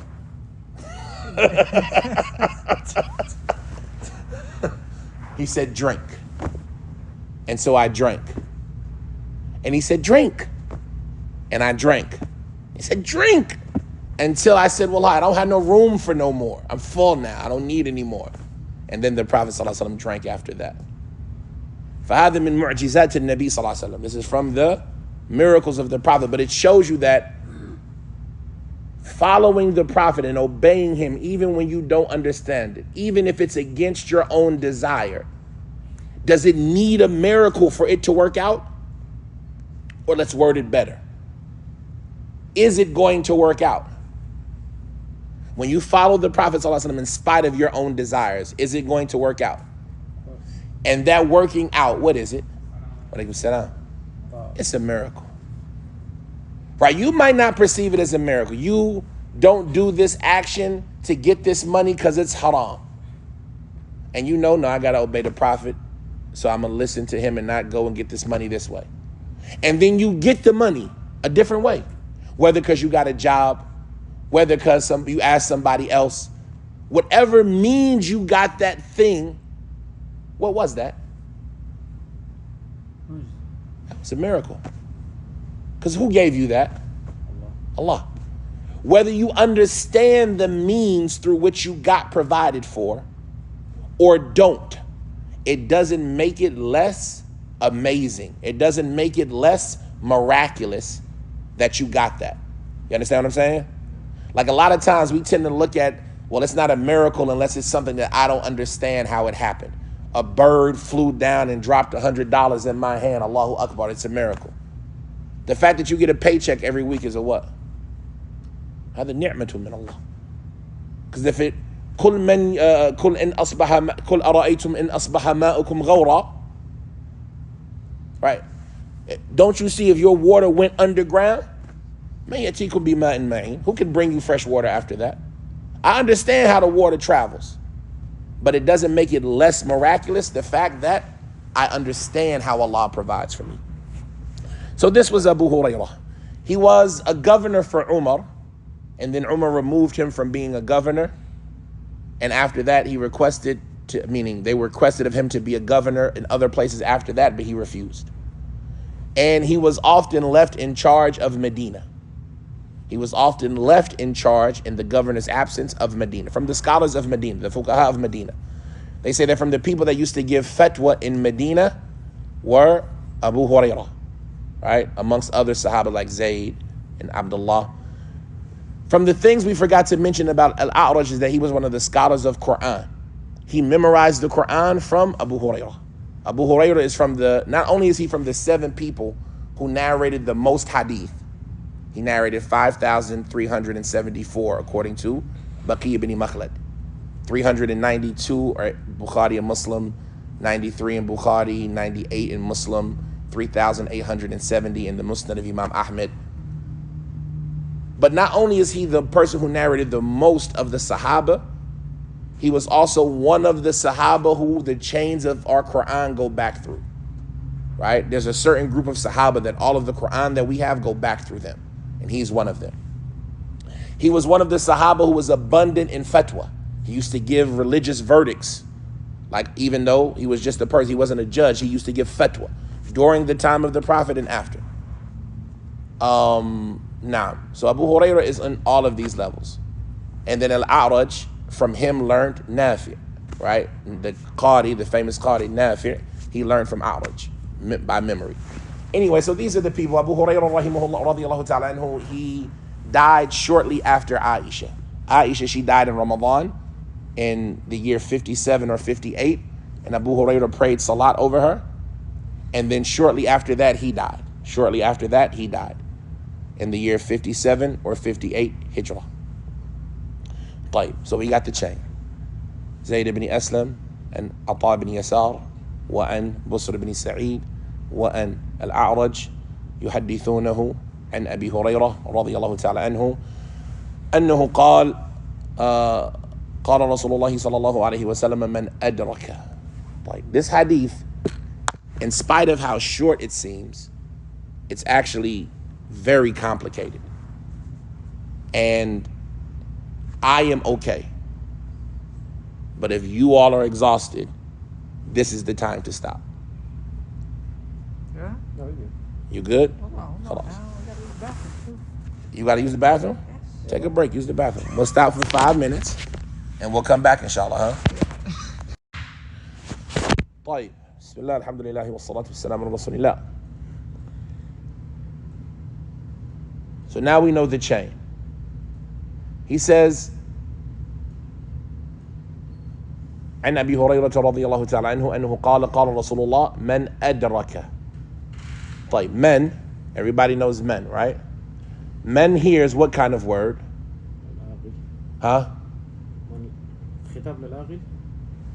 Yes, خطاب بلاغي, like in how? What kind of word is it? What does it mean?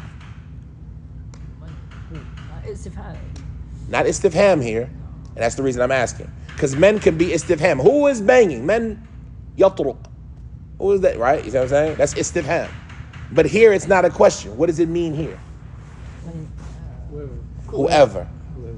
And what kind of word is that? They call it It's a word that includes who? Everybody. Right? It's a word that includes everybody. Whoever. Man, woman, adult, Muslim, kafir. The word includes everybody. Like, does a kafir make salat? So we now have a reason to take him out of this. But the word includes everybody. Right? And this is an usuli thing that we'll talk about more of this as we go into other hadith, because when you're looking at the hadith, one thing that we're going to have to do in this hadith. I was talking this hadith over with my family this morning. One thing you're going to have to do with this hadith is don't have an opinion. I don't want you to come into the things that we're going to talk about in this hadith with an opinion. Right? I want you to act like this. You're a new Muslim. You heard this for the first time from Abu Hurairah. I did hear this. My first time hearing this. It's your first time hearing this hadith? Yeah. MashaAllah. But you've heard this hadith, you just don't I know. heard this statement from you though. Right? But you didn't tell me it was a hadith though.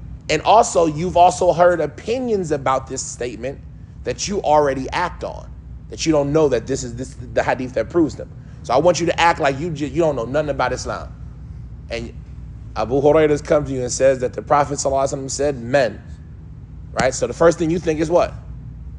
Whoever. Adraka. Adraka yudriku idrak. Madi, mudari, masdar. Adrakahu. It means to catch something, to arrive at it. If you were chasing an enemy, when you finally get to that enemy, what do you say? Adraktuhu. Right? I caught him. I got to where he was at. Me and him are at the same place in the same time. Adraktuhu. Right? There are a lot of conversations about idrak, right? Whoever adraka a rak'ah. Everybody knows the hadith of Fajr, of Subh, before the sun rises to the end of it. So we're going to talk about it as we go along. But right now we want to talk about idrak. We're going to mention 4 different types of idrak, or 3. Idrak al-waqt. When have you been considered to catch the time? When do you catch the time of salah? Right? That's what this hadith is about. When do you catch the time of salah?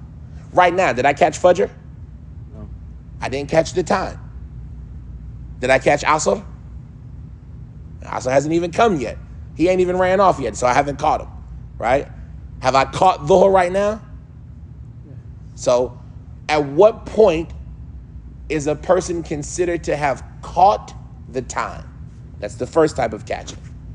The second type of catching.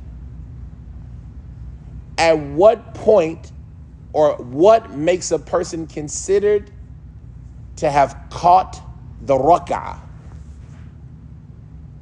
When can it be said that you have caught the rak'ah? You understand, right? So what? No, that was a question. Go ahead. What's the answer? With ruku'. Okay. Is that true or not? We're going to see. Maybe in this hadith, maybe in other hadith. But most of us say, Man adraka al-ruku' faqad adraka al-rak'ah. But other people might say no. Right? The third thing is, when do you adrak the salat? When do you catch the salat? They're praying. They're praying during the salah. So like, oh shit, let's make it better. Then when do you catch the? No, that's why I said 3 instead of 4. When do you catch the jama'ah? At what point in time are you considered that you caught the jama'ah? إذا أدركت الركعة If you adrak rak'ah, أدركت الصلاة. you got to catch a whole rak'ah. Yeah. Okay. Ruku, you only got to catch a ruku. Tashahhud. As long as I caught the tashahhud, then I'm part of the salat. Okay. What if I just caught right before us? I say, Allahu Akbar, Assalamu alaikum wa rahmatullah. I caught the salat. Okay. Right? All of these issues cause disagreement. When did you catch the time? What catches a rak'ah? And when did you catch the salat? Or if you want to word it, when did you catch the jama'ah? This hadith is about catching the time. This hadith is about catching the time.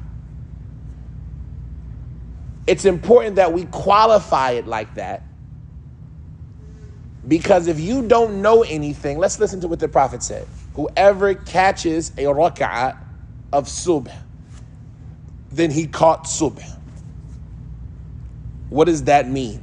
Don't think about what you know. Don't give me a tafsir because you already know the answer. Think about what those words say. Whoever gets 1 rak'ah of subh has gotten subh. What's that mean? If you complete guy on the second rak'ah, you got a rak'ah. You got 1 rak'ah. If you come to Fajr, they're on the second rak'ah. Uh-huh. You got the- And I pray 1 rak'ah. Yeah. You Yeah. just What? pray with the Jama'ah 1 rak'ah. No. You just stood up and finish 1 rak'ah. And you Where'd you get finish in there? I didn't see nothing about the hadith that said finish. If you do 1 rak'ah, right? Uh-huh. I did 1 rak'ah. Oh, You got, and you're on your second one. No, what, the hadith doesn't mention anything about second one. I know, but I'm saying if you, No. you do 1 no. rak'ah, I did 1 rak'ah. you caught it. I caught the what? That's it. You caught the salah. So I'm good. You're good. I don't have to pray anymore. No, you gotta keep finish. You gotta finish it. Where? Where is that at in the hadith? This guy. You say, this guy, but the hadith says what? Whoever catches 1 rak'ah, Right. then he did what? Caught the subh. He caught the prayer. If you prayed 1 rak'ah, you did what? Subh. You prayed subh. Meaning you caught it on time. The meaning, where did you get that from? The meaning is not in the hadith. You understand that, right? The words. Before the sun rises. So if I caught 1 rak'ah, man adraka rak'ah, adraka subh. Yes. Before I caught a rak'ah before the sun rises. right. Do I got to pray anything else? You gotta finish the Gotta finish. subh. Says who? It's started. Says who? You see my point? Everything that you're saying, it's based on you assuming that what you already know is true. Right. And I'm not saying you're wrong, but I'm making you think. Says the hadith does not say that. The hadith says whoever catches a rak'ah, what they do? They caught the salah. Did I catch the salah? Yes. Do I got to do anything else? I caught the salah. I'm done. Qabla. Right? Yeah, I caught it before the sun rose. Right. So I can't pray after the sun rises. Can I pray Fajr after the sun rises? No, unless you caught the rak'ah. No. It doesn't. You see how you had to add that? You said, unless I caught the rak'ah, I can add to it. Because if you caught the rak'ah, you caught before the sunrise. So I caught the whole salat before the sun rose. You saved yourself. You caught the subh. So the point, you understand what I'm saying? Like, it's important, because I'm not saying you're wrong. Obviously, we have to pray 2 rak'ah. Obviously, we have to pray. But you have to understand that understanding that you have, where does it come from? Right? Is it the words of the hadith? Because this issue is easy. But we're going to have other issues in this same hadith that you're going to have to start adding words. The reason why we say that this hadith, although it could be understood, that if you catch 1 rak'at, you don't have to pray no more. Why do we say that that's wrong? By ijma', consensus. If it wasn't for the consensus, somebody could make an argument, I don't have to pray anymore. I caught 1 rak'at, that's all I can do. That's it. But by consensus, this hadith is not talking about catching the what? No, it's not. Remember, why did I mention the 3 idrakat? This hadith is not talking about catching the salat. Catch the time. This hadith is talking about catching the time. And there's a difference. You see what I'm saying? And so you have to understand that somebody can look at this hadith and say, this hadith is talking about catching the salat, not the time. I only could catch 1 rak'ah. Do I need to pray after the sun rises? The hadith doesn't say so. It says, I caught the salat. I did the best I could do. We said, no, akhi. This hadith is not talking about catching the salat. This hadith is talking about what? Catching the time of salat. Did you catch the time? The salat is its own thing. You got to pray 2 rak'ah. That's the salat. But this hadith is about, did you catch the time? So if you caught a rak'ah before Fajr, you did what? I.e., if you caught enough time to pray a rak'ah before Fajr, you caught the time of subh. If you caught enough time to pray a rak'ah before Asr, you caught what? Why is that important? We're going to see later. What if I catch enough time but don't pray? What if I caught enough time to pray a rak'ah but don't pray a rak'ah? Am I? We'll see. Because you got to understand how these things work together. So this hadith is about what? Catching the time. Not catching the action. Catching the salat, catching the jama'ah, catching the rak'ah. There are different hadith for that. This hadith is about what? Catching the time. Whoever catches, between parentheses, enough time to pray a rak'ah of subh, then he has caught the time of subh. And whoever catches enough time in which he prays a rak'ah of asr, then he has caught the time of praying asr, i.e. on time. طيب. من أدرك ركعة. How much of a rak'ah do you have to catch for you to catch a rak'ah? When can it be said that you caught the rak'ah? So, everybody understand the question? What is a rak'ah? Let's look at it that way first. What is a rak'ah? Wallahi, you're thinking that these things are obvious. When I teach the children, they're children who don't know what a rak'ah is. You say Fajr is 2 rak'ah. Huh? What's a rak'ah? La. Ruku. You start off in ruku. Qiyam. Oh, going to ruku. Then ruku. Then go back, standing. Then qiyam. Sujood. Then sujood. Sitting. Then julus. Then back. Then sujood. Then back. Up. Is going back up part of the rak'ah? Yes. No, that's the next rak'ah. What about the statements? Allahu Akbar. Is that part of the rak'ah? Yeah. So it's part of the second rak'ah. Takbiratul Ihram is part of the first rak'ah. Allahu Akbar is part of the When I'm in sujood and then I say Allahu Akbar, that Allahu Akbar, is it part of that raka'ah or the next raka'ah? Second rak'ah. It's part of the second raka'ah. That's takbiratul intiqal, going into the second raka'ah, right? Sami Allahu liman hamida, is that part of the raka'ah? All of these things make up the raka'ah. The hadith says whoever catches a raka'ah. When am I considered to have caught a raka'ah? Do I have to catch the whole thing? The raka'ah. So like for example, let's say I catch ruku' and then sujood and then julus and then sujood. What am I missing from the raka'ah? Standing. The original qiyam. Do I got to catch that original qiyam? Good question. You see what I'm saying? The hadith says, man adraka raka'ah. Or, if I catch ruku', am I considered to have caught the entirety of the raka'ah? You see what I'm saying? That's what you want to say. Yeah, that's the right answer. If I caught the ruku', then you caught the entirety of the raka'ah, right? Because if I catch ruku', then I don't have to recite Surah Al-Fatiha. Raka'ah and ruku have the same root. They have the same origin, yes. That's why it's called a So raka'ah. maybe it's Yeah, but what happens if I call it sajda? Which we're going to do in a second. Man adraka sajdatan faqad adraka raka'ah. okay. Right? So, what about if I just catch Allahu Akbar? Am I in the ruku'? Am I in the raka'ah? Yeah. Did I catch the raka'ah? Yeah, you kind of did. So, is that enough time for me to say I caught the raka'ah? You can't enter it with your predefined reasons. You got to look at it from the hadith says whoever catches a raka'ah.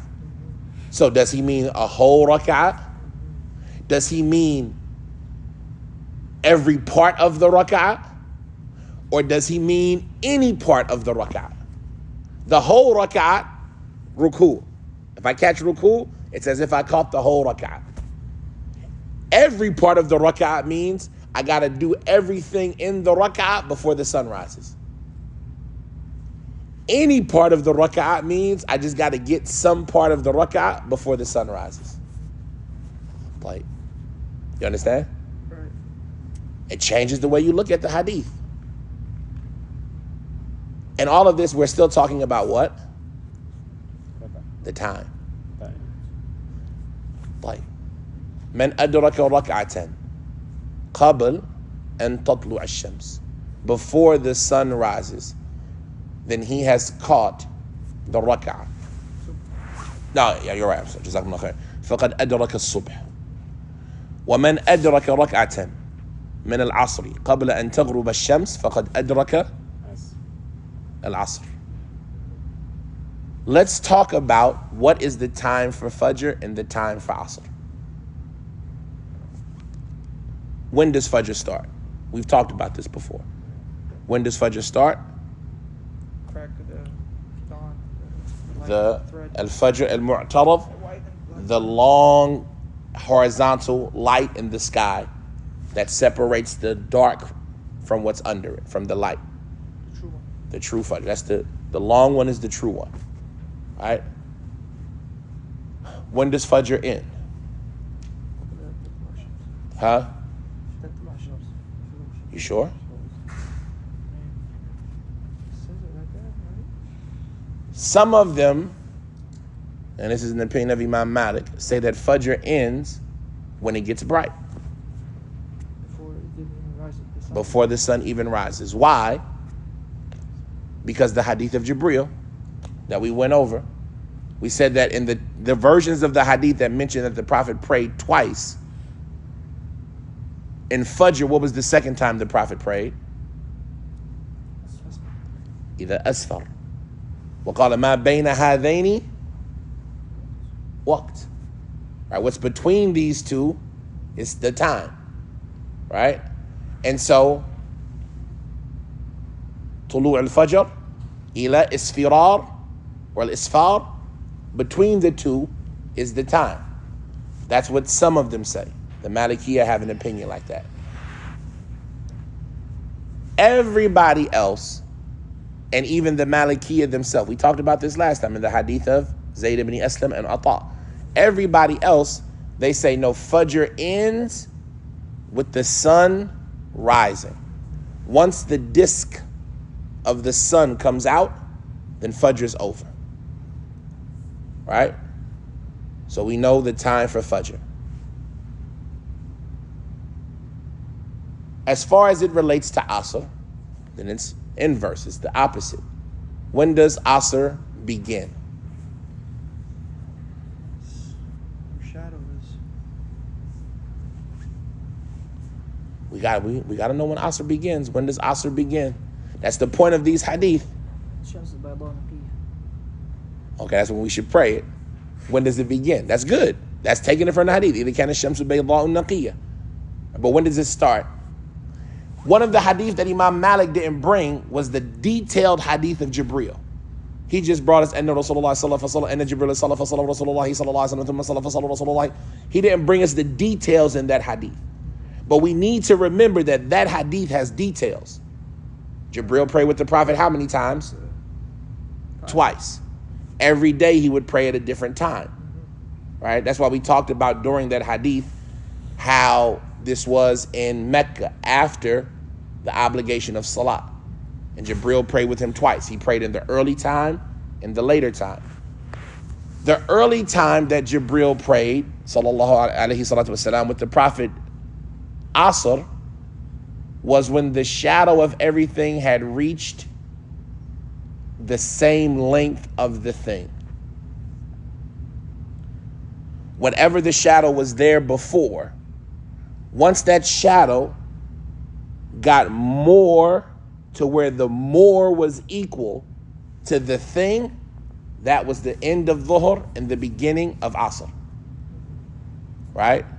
So if the shadow at Dhuhr was a foot and the object is 6 feet, when does Asr start? You understand the question?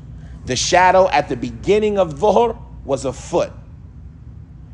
And the thing is 6 feet. When does Asr start? When it's 12. When it's 2 feet. Wrong. It's 1 foot. Listen to the question. The shadow is a foot. The thing is 6 feet. Ah, okay. When does Asr start? When the 6 shadow is feet. 6 feet. So the shadow would be 7 feet. Awesome. Because the shadow at Dhuhr time, when it starts, is how long? 1 foot. And the thing is 6 feet. So when I add 6 feet to that 1 foot, it's now the time for what? Asr. You understand? So you gotta be 7 feet. The shadow would have to be 7 feet. If the shadow was 2 feet Then and the thing was 6 feet, when does Asr start? it's 8 feet. When it's 8 feet. If there was no shadow, when does Asr start? It's 6 feet. When it's 6 feet. You understand? We have to make that understanding clear, because a lot of times when people say that, they'll just say when the shadow reaches the length of the thing. Right? But every part of the earth, the shadow has a different size at Dhuhr. Right? And in the summer, the size of the shadow at Dhuhr is different than the size of the shadow at winter. So it's not just when the shadow reaches the length of the thing, it's when the shadow is the length of the thing in addition to whatever the shadow was exactly at Dhuhr. Play. Another question. How do you know when Dhuhr enters? How do you know the moment Dhuhr enters? Because I need to know Dhuhr to know Asr, correct? I can't know the time for Asr unless I know the exact moment Dhuhr enters. How do I know when Dhuhr enters? Sun is Your shower is under. When the sun is above you. How do I know if the sun is above me or not? Allah made signs for us that are easy. The sun is traveling in our sky. Fajr time, which way is my shadow going? West, whatever it It's going west. Maybe it's northwest, maybe it's southwest, but it's absolutely going west because the sun is where? is. East. In the east. How do I know when it's Dhuhr time? Shadow. The shadow goes the other way, Inside of you. right? The shadow turns the other direction. It's something you can literally see, right? You'll be standing there and you'll be watching your shadow and it'll be right here, right? Let's say like right now when we did it with the children at school, my shadow was this way, right? And it was long and it kept getting shorter, shorter, shorter. And then 30 seconds later, it's this way. 30 seconds later? Dude, you'll find it. If you're 30 seconds before the moment it moved, it moves just like that, right? Where it's this way, and then the next thing you know, it's this way.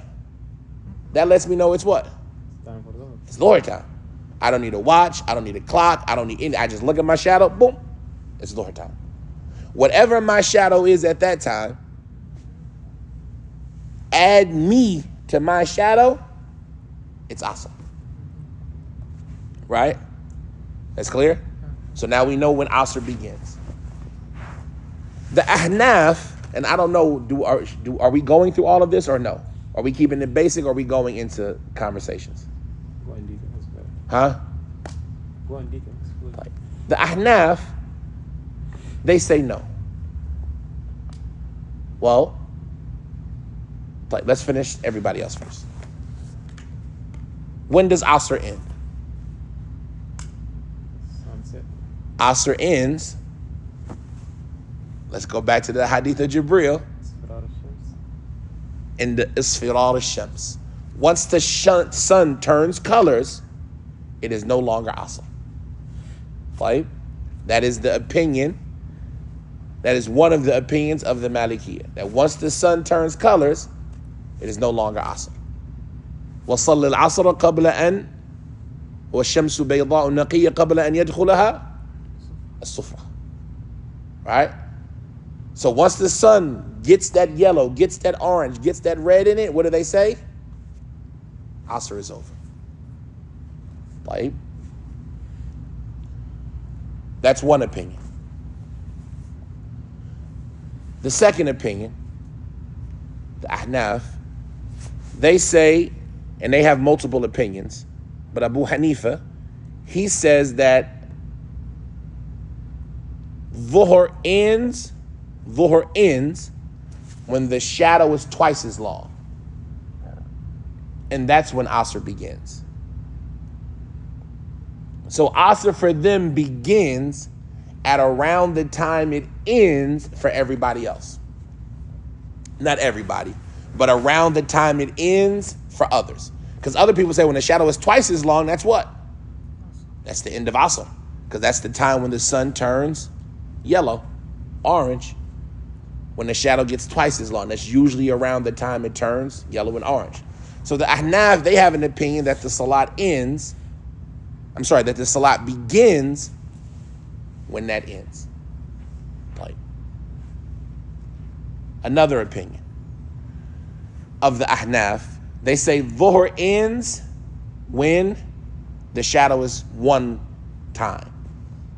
And Asr begins when the shadow is two time. So they have a gap in between Dhuhr and Asr where there's no Salah. So the same way there's a gap between Fajr and Dhuhr is the same way they have a gap between Dhuhr and Asr.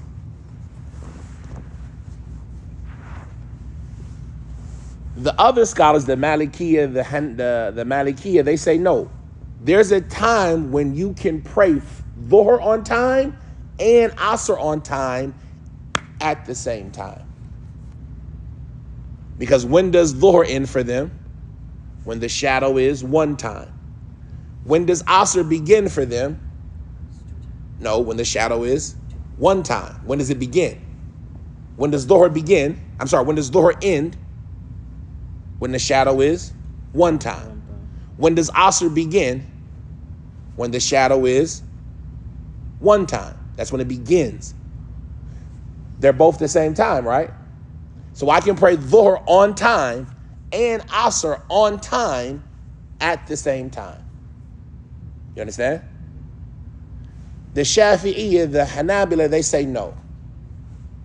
There's a split second difference of when Asr begins and Dhuhr ends. There is a dividing line. There's a moment when this is Dhuhr, and then that moment stops, and now it's Asr. Right? So when the shadow of everything is one time and a little bit, that's when Asr begins. You understand? Why is all of this necessary?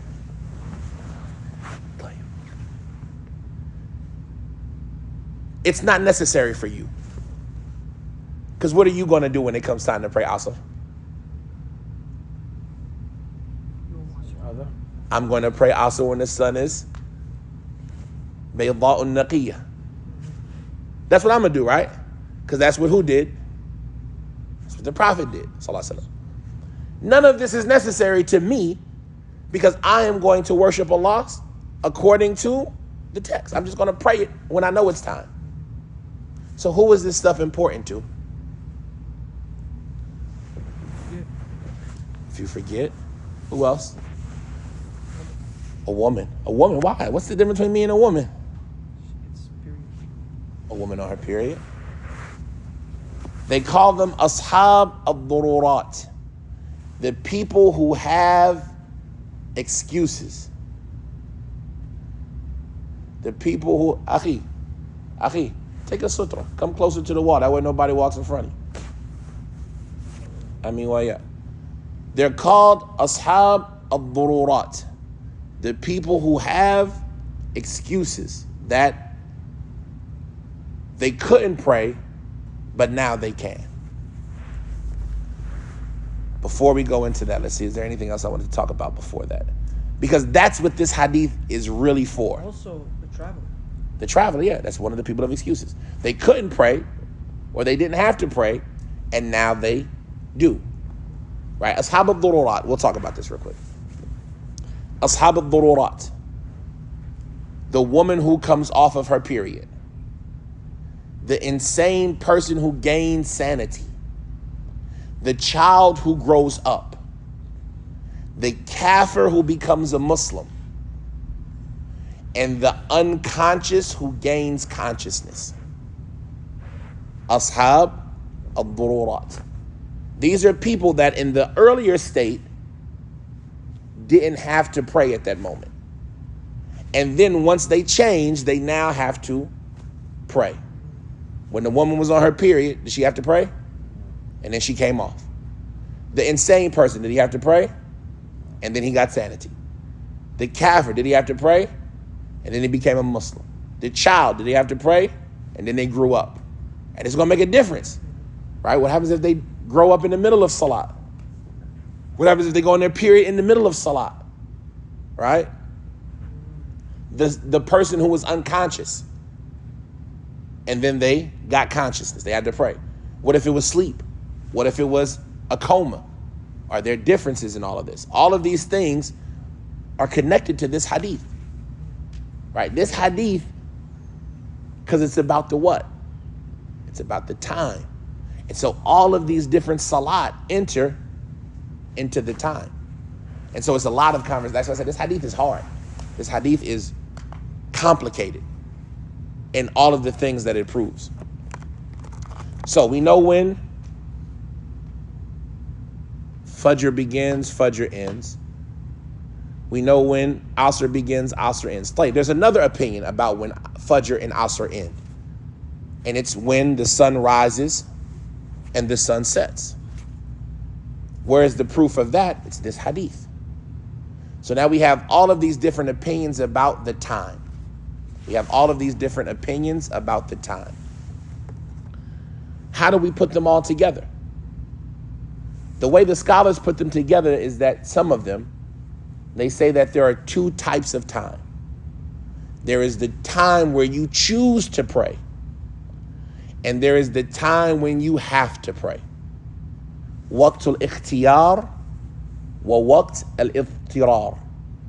Optional prayer time and mandatory prayer time. Optional prayer time is those first two times that we mentioned. Waqt al-ikhtiyar. You have the option. From the time Fajr comes in up until when it turns bright, you have the time to choose. You don't have to pray right now, right? You can pray whenever you want during that time because that time is optional. Once it becomes bright, you now what? Have to pray. And what do we mean you have to pray? If you don't pray now, are you sinning? You see what I'm saying? Because we're saying that the time is mandatory for you to pray right now. So like if we're looking at the sun, from the moment it becomes bright to the moment the sun rises, how much time is there? It might be 20 minutes, 30 minutes. But from the moment it becomes bright, you have to do what? Pray. And if you don't pray, even though there's still 20 minutes left, what are they saying? You're sinning. You're negligent. Because now it's necessary time. So even though you still got 20 minutes, can you say, well, I still got 20 minutes, let me do this? They say, no, you don't have an excuse. That time is only free for those who have an excuse. Right? Same thing with Asr. From the time the sun turns yellow to the time the sun sets, there might be 40 minutes, 30, 40 minutes. But that amount of time, what do you have to do in that amount of time? Whatever you're doing needs to stop and you need to start praying. And if you continue to do something else during that necessary time, it is possible that you are sinning. Because this is now what? Mandatory time. This is how the Malikiyya and the Shafi'iyya and the Hanabila all look at this issue. The Zahiriyya, they say no. The time is until the sun sets. And the time is until the sun rises. You can delay as long as you want up until that time. Right? So that's an understanding that you have to have. Right. So now we know the times. I'm trying to think how deep to go into this because there's a lot of stuff to talk about. What Can you do a qiyas on this? That's a lot of stuff to talk about. That's beneficial. It's extremely We beneficial, can do it next week. We don't have to go all out today. and that's what I'm thinking. Because let's do this. This is what we do. This is what we do. Split it, I'm going to tell you the topics that are in this hadith. Because it was also Tufatul Arar. It was long, man. So There's a lot of pages on this. This is a difficult hadith. A woman who comes off of her period, and there is a split second left after Asr. Of Asr. A woman who comes off of her period, and there is a minute left of Asr. Does she have to pray Asr? A woman who goes on her period, who hasn't prayed yet, does she have to make Asr up when she comes off?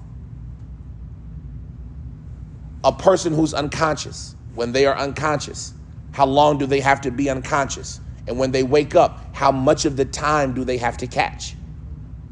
The gist of all of it, because we can make it simple, is that the apparentness of this hadith, let's not get into the ikhtilaf.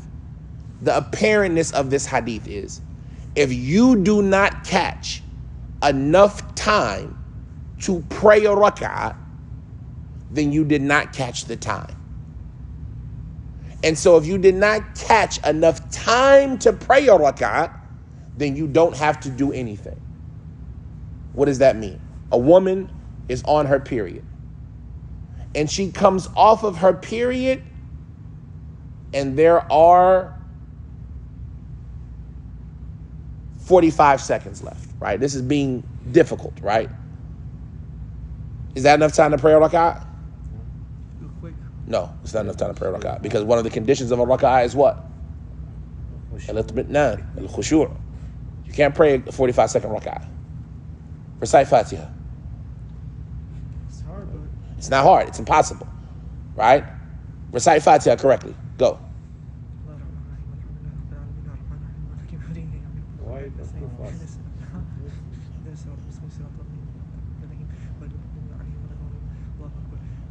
Okay. It took you 10 seconds to recite Fatiha incorrectly. You see what I'm saying? Because you got to recite Fatiha correctly. You also got to be in ruku for how long? 3 times maybe. 3 times, 1 time, but at least until you're comfortable. You got to say Allahu Akbar and stand for how long? Until you're comfortable. And then you got to say Allahu Akbar and make sujood. For how long? Hatta tatma'in. 3 times, 1 times, but at least until you're comfortable. And then you got to sit for how long? At least until you're comfortable. And you got to make another sujood for how long? At least until you're comfortable. I don't think anybody can do that in 45 seconds. Oh, no, you're not even comfortable. You'll be speeding through it. So then if being comfortable is a condition in the salat. Like we haven't got that far yet, but when we talk about people, Sami Allahu liman hamida, Allahu Akbar, Allahu Akbar. No, that's not salat. Because the Prophet ﷺ, hatta tatma'in, until you thumma raka' hatta tatma'inna raki'an. Then make ruku until you go, okay, I'm good. And you feel it, wallahi. There's a moment in your ruku' when you feel like, okay, I'm here. Right? There's a moment in your sujood when you like, okay, I'm in sujood. You notice it if you're praying, right? So the point of it is that going back to how to simplify this hadith. If a woman comes off of her period and there are 45 seconds left before the sun sets, does she have to pray Asr? Does she have to make Asr? No. Why not? Because he didn't catch the time. She didn't catch a rak'ah. Well, You see what I'm saying? If she comes off of her period and there are 5 minutes left, she can do that. she has to make. Like, she comes off her period, there are 5 minutes left. So if there's 45 seconds left. Right. So she's not going to have to, she doesn't have to make it up. She doesn't have to make it up. Either though she was in that time. She was in that time, but did she catch a rak'ah? No. But The Prophet said, "Min adraka, Okay. faqad adraka." So, Did she catch the rak'ah? I'm saying she can't make it up. I'm saying. Like, No. Why does she need to make it up? Because she was in that time. But when she was in that time, did she catch that time? She didn't make salah that time. Did she catch the time? This hadith is about what? Catching the. Time. Did she catch the time? Not salah. Now, I didn't ask did she catch the salat. I asked did she catch the time. How much do you need to catch the time? That's why the whole thing we said up front was important. What do you need to catch the time? Enough time to do what? A rak'ah. Did she catch enough time to do a rak'ah? Oh, no. Then she did not catch the time. I was saying, like, because she was. I know she was Period. not on her You know period, what I'm saying? and she was in the time. Right. But when she was in the time, did she have enough time to pray a rak'ah? Then she did not.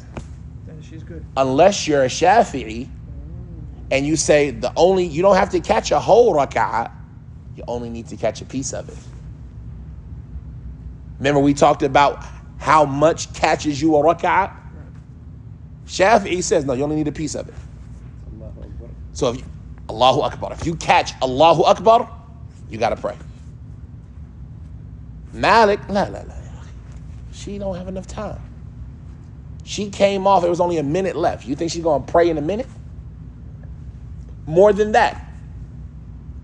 She comes off, there are 5 minutes. When she comes off her period, can she pray? 5 minutes? I'm asking, when she comes off her period, can she pray? No. Why not? She has to do what? A ghusl. What does Imam Malik find more important, the time or the tahara? The time. So she has 5 minutes. Is 5 minutes enough time to take a ghusl and pray a rak'ah? So if she is not being negligent and she goes and makes a ghusl, is she going to have enough time to pray a raka'ah? So does she have to make anything up? No. Because she didn't catch the Time. time. You see what I'm saying? While the other madhabs will say, what's more important, time or purity? Purity. So she has to go get pure, but now she has to make it up because she had enough time to catch a rak'ah. Just like if you didn't have wudu and you only got 2 minutes left, what do? Tayammum and pray, or make wudu and then make it up afterwards? You see how that same rule applies here? But this hadith they're using as a proof that she didn't catch the time. Right? طيب. What is the time? This is another simple thing that we can simplify from it. The time for dhuhr and asr, is it 1 time or 2 times? Is it? From the time is initial. The time of dhuhr to the time of asr, is it 1 time or 2 times? It's 2 times. When I those told you to leave your personal opinions behind the door. So, because Musafir, he comes home, You can say 2 times Jibril prayed 2 different salat. together. He said, Ma baina hadaini waqt. It's 2 times. But then we have the hadith of Ibn Abbas, that the Prophet gathered between dhuhr and asr in Medina, not because of rain and not because of fear.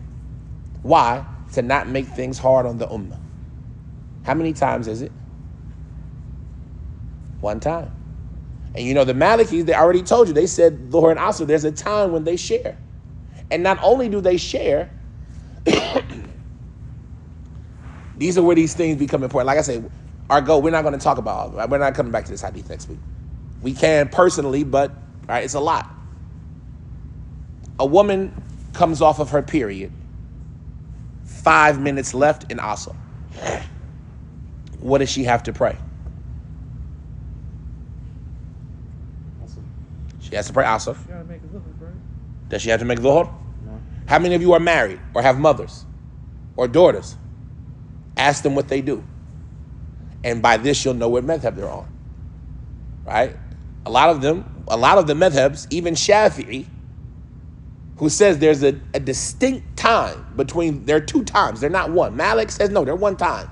So if you come off 5 minutes and there's enough time to pray 4 raka'at in 1, then you've caught the time. Shafi'i says no, the time ends when the time ends. But even Shafi'i says if you come off and there's enough time to pray 4 rak'at in 1, you got to pray. Or if there's enough time to say Allahu Akbar, you got to pray both of them.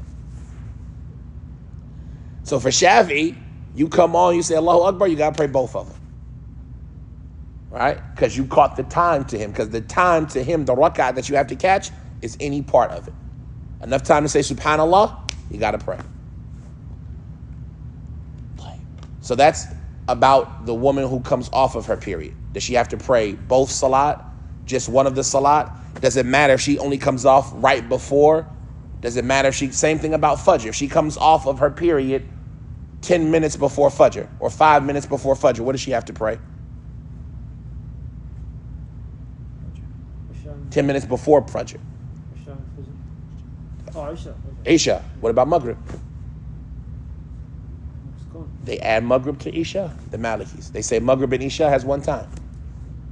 Even Shafi'iyya, they say, well, you were on your period, right? Nah, pray both of them. Maghrib and Isha. Maghrib and Isha. And Fajr. It's not Fajr time yet. Oh, it's not Fajr. Oh, no. If you came off in Fajr time, no, you don't have to worry about this stuff overnight. But right now, it's nighttime. And even though they say Isha ends when? In the 3rd of the night or the middle of the night, they say no. You still got to pray Maghrib and Isha. Now, there are other scholars who say, no, you don't got to pray nothing. The only thing that you have to pray is whatever you caught the time of. And that's why this hadith is so important. Because the issue is not what you caught the time of. The issue is what is the time. If you asked me, if I was to bring all my personal information with me to this hadith, I would say that, well, I can sit down. You only have to pray what you caught the time of it. So if a person comes and only catches 1 raka'at of asr, then they only have to pray asr. They don't have to pray anything else. If a person comes and only caught the time of one raka'at of dhuhr, then they caught dhuhr, they don't have to pray anything else. If they only caught the time of one raka'at of fajr, they only have to pray fajr and not anything else, regardless of why they caught the time, right?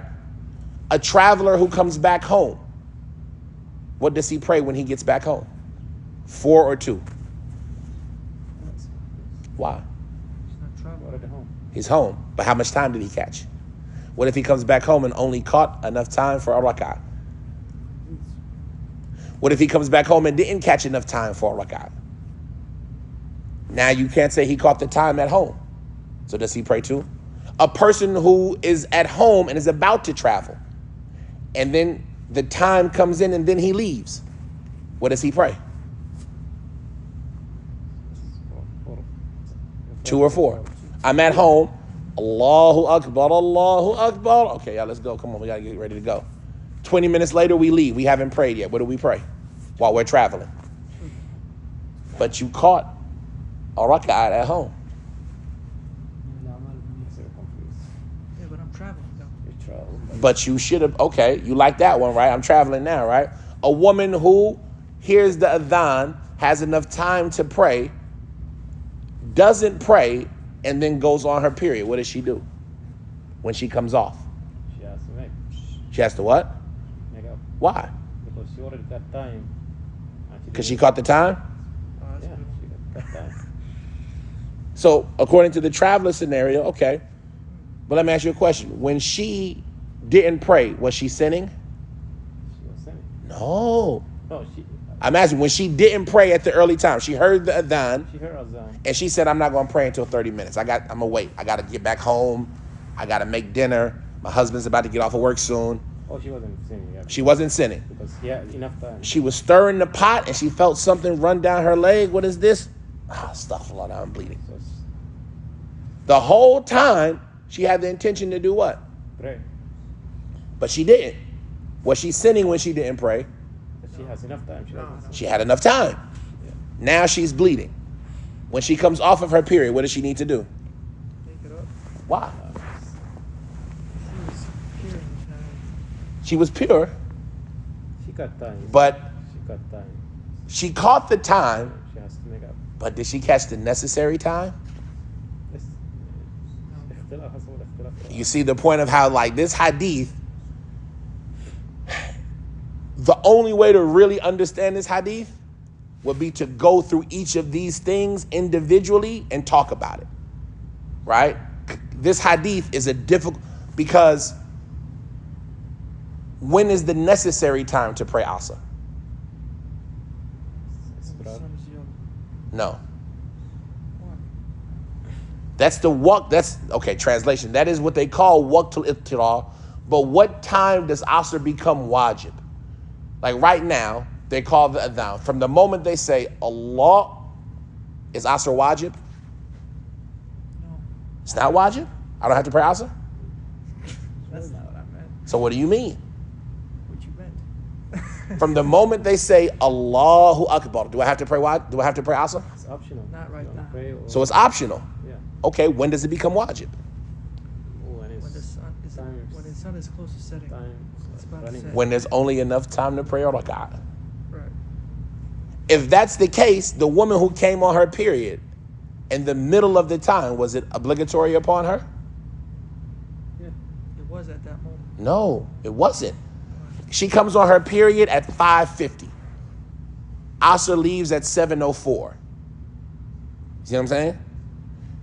Has she made it to the time where there's only enough time to do a rak'ah?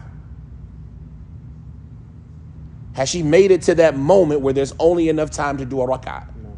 No, because that time would be 7:02, 7:01.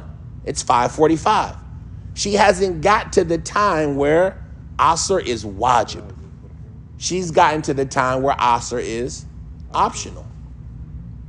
And so, since it was optional and then she comes on her period, does she have to make it up when she comes off of it? Because it was optional. Unless you're Shafi'i, Why would you say it's optional? because do you have to make it right now? They call it wajib mukhayyar, an obligation that you have time to do. And an obligation that you have time to do, when is it mandatory on you? I like the Zahiri. Kind of feeling that one. If you feel the Zahiri, then the Zahiri says you have the whole time. Right. But it doesn't become obligatory until there's only enough time to do a rak'ah. So the only time that is relevant is enough time to do a rak'ah. Where did she come off of her period with enough time to do a rak'ah? If so, then she needs to pray. Did she go on her period after there was only enough time to do a rak'ah? Then she needs to make it up. You see what I'm saying? Because she caught the time. Other than that, she didn't catch the time. There's a hadith about it's not being negligent about. There's no negligence in sleep. Instead, the negligence is to delay one salat to the next. That's the proof of the time continues, and the only obligatory moment is the enough time to do one rak'ah before the next salat. And so, but Shafi says no. Why? Dhuhr becomes obligatory at the beginning. It's obligatory at the beginning. Yeah. And so if you say it's obligatory at the beginning, she has to do what? Make it up. She has to make it up because she caught it. Right? And so all of these things, at the end of the day, we're not going to understand the entirety of the disagreement about this hadith. What are we here to understand? That this hadith is about what? Time. So you in your studies will have to decide what is the time. What is the time? What is a rak'ah? What's a rak'ah? You see what I'm saying? These are the things you have to decide. You have to use your research and your evidence to say, okay, what is the time? When does it begin? When does it end? What is a rak'ah? What do you say? For me, a rak'ah is the rak'ah shar'i, catching ruku and after during the time, right? So you have to catch at least, but that's a problem. If you want to just keep it safe. I don't know. Complete it. I don't know. Because if you were praying by yourself, enough time to catch ruku', qiyam, sujood, julus, sujood is not a rak'ah. It's not? Because you didn't do what? Qiyam, ruku', qiyam, sujood, julus, sujood. That's a rak'ah. Right. So, if I'm praying by myself, the amount of time that it takes to do ruku', qiyam, sujood, julus, sujood, is that enough time to do a rak'ah? Oh, no, listen to the question. This is where it becomes hard because and this is where it goes back to, at the end of the day, does any of this matter for you? For you? No, because I'm going to pray with shamsu bayda naqiyya. So don't let it stress you out that this stuff is so complex. People are making it harder than it needs to be because did the Salaf have all of these pinpoint timetables? But the hadith says what it says. The amount of time, X, right? This is math now, right? The amount of time, first of all, what's a rak'ah again? Qiyam, ruku', qiyam, sujood, julus, sujood. That's a rak'ah, right?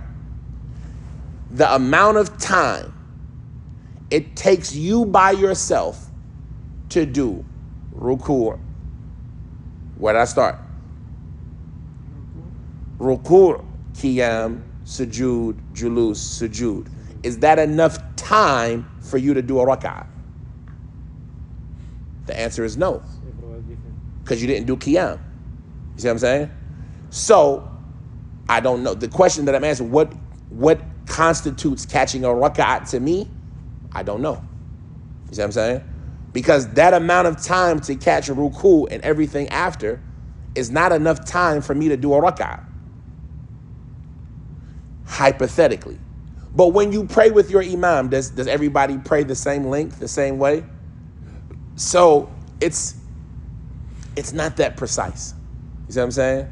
It's not that precise. It might take you 5 minutes to pray a rak'ah.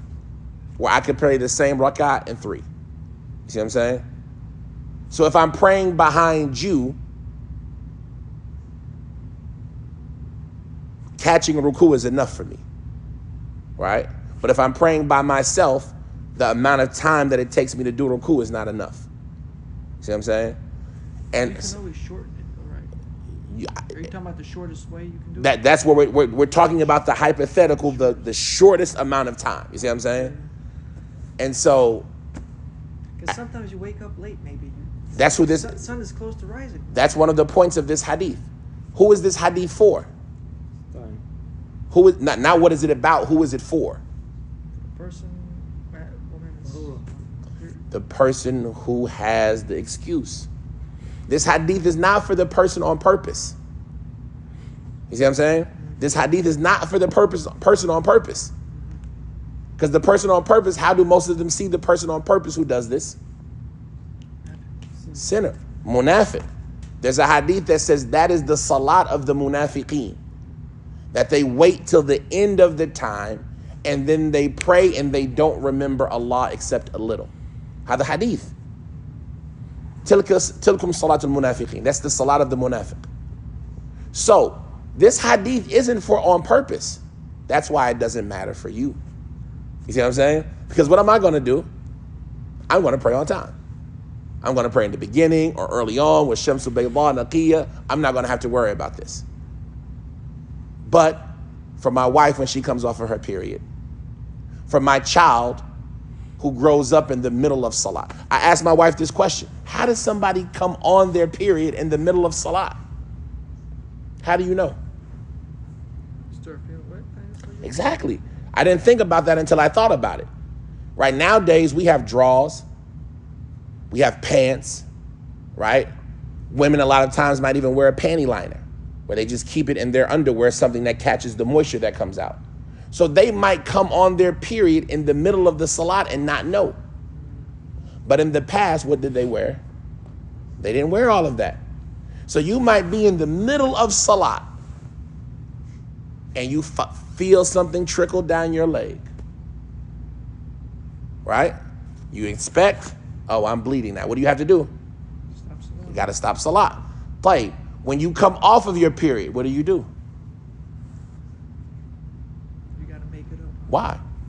Quite time. I was already praying. Why do I got to make it up? You caught the time. But I was praying. Who told me to stop praying? Allah. And did I obey him? So why do I got to make up something that I obeyed him for?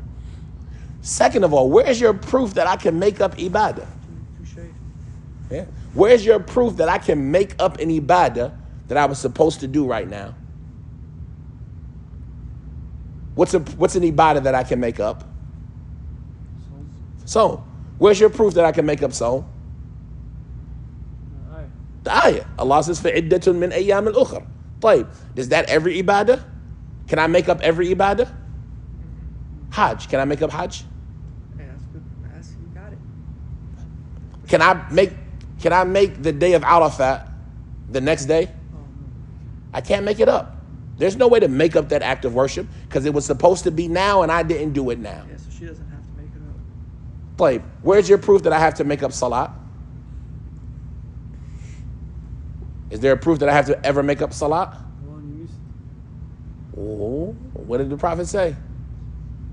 Man nama an salat aw nasiyaha fala kaffara illa an yusalliha idha istayqadh. Okay, man qala sallallahu alaihi wasallam. Whoever sleeps on salat or forgets to do it, then there's no fixing it except praying it when he remembers. Whoever sleeps. Doesn't it? Yeah, whoever oversleeps. Oh, sleeping at home or You were sleeping at home and you didn't wake up until after the sun rose. What do you have to do? you wake up in You got to make up the salah. You forgot to pray. You were busy. You were at work, busy all day. Next thing you know, you hear the adhan. Allah, oh, astaghfirullah, I didn't pray yet. What do you got to do? You got to make it up. Does the hadith mention a woman on her period? Oh, good point. So that nowadays. See, I was thinking about that. So nowadays excuse for sleeping, oversleeping, that we have phone, we can make alarm and stuff like that. But if I didn't, So that's a different question. Is making an alarm wajib? that's my point. I don't know. I'm just asking you. That's deep, but these things come into that same conversation. Is making an alarm wajib? Is getting up for Fajr on time wajib? Will you only get up for Fajr on time if your phone goes off?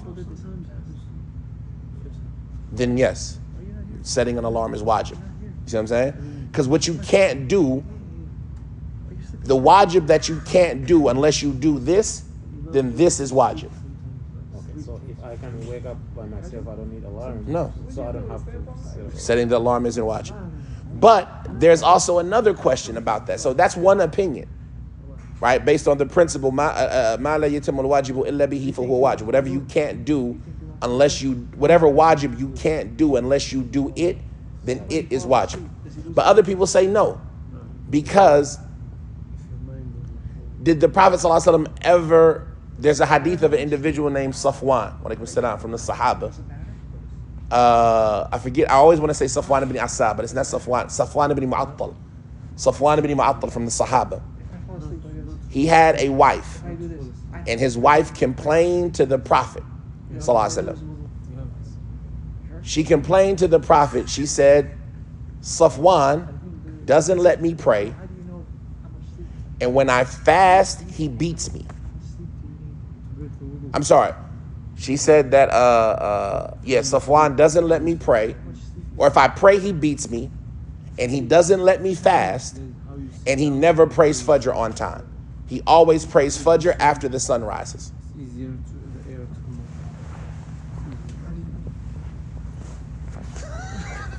He's talking about going to sleep in such So, she said, Safwan beats me if I pray. Doesn't let me pray. He doesn't let me fast, and he doesn't pray until after the sun rises. And Safwan was with the Prophet ﷺ when she came and complained. So the Prophet asked him, what's going on? He said, as far as me beating her when she prays, I told her, she reads, and the versions have it differently. Some of them says that she reads 2 surahs. And some of them say that she reads my surah. Right? Like, I like to read this surah. So the Prophet ﷺ, he said, if it was 1 surah, it'd have been enough. Meaning, if she reads 2 surahs, you don't need to read 2 surahs, just read 1. And if it was your surah, then it's enough. Everybody can read it. It's not yours. Everybody can read it. Right? He said, why don't you let her fast? He said, because I'm a young man who has needs. Right? And so from that day, the Prophet said, no woman can fast without her wife's permission. Without her husband's permission. Voluntary. And he says, what about this oversleeping Fajr? He said that, Ya Rasulullah, nahnu qawmin urifna bi dhalik. We're a group of people who that's known about us. Oversleeping? Yes. Everybody knows we oversleep. like that tribe or something. Yes. We're a group of people. Everybody knows about us. We oversleep. Can't do nothing about The Prophet said, pray when you get up. So here is the problem. This is one of the most problematic hadith. Right? Because everybody knows Fajr ends when? When the sun rises. When would he pray Fajr? it. Right? After the sun rises. The Prophet knew about that, sallallahu alaihi wasallam. The Prophet allowed it. What about her wife? She knew to complain about it. No, I'm saying that she wake up on time. She wake up on time, So she can wake him up.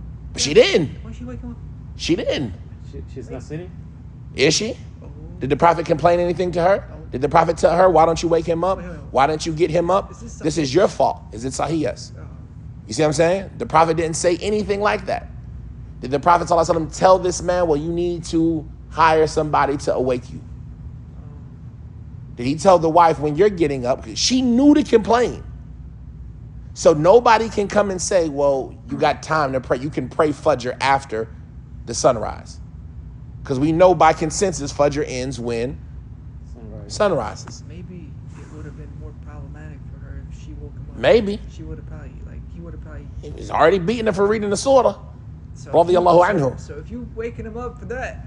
For example, I had a friend.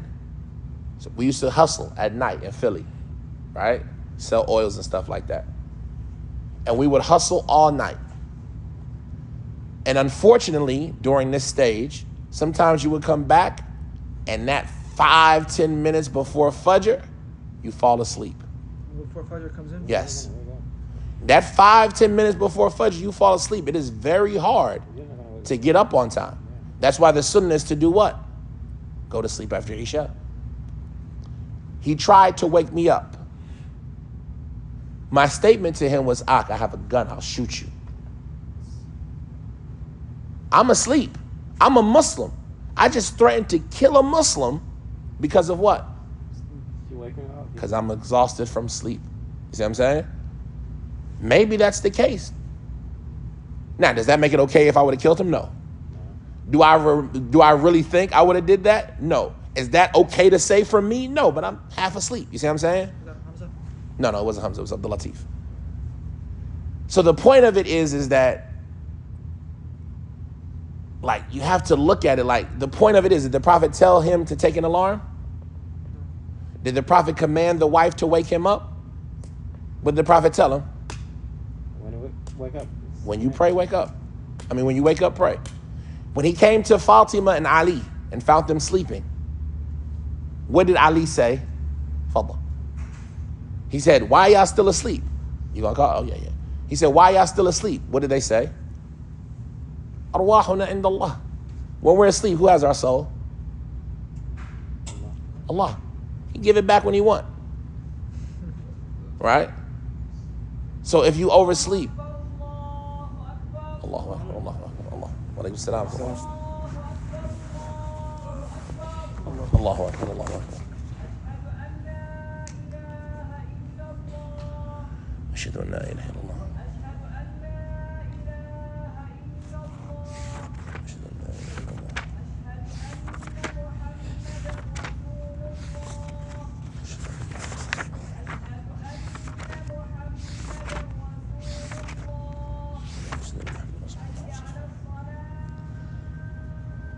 لا حول ولا قوة إلا بالله.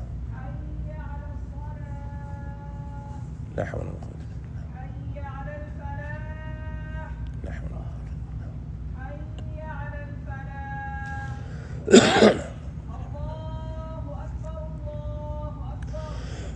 الله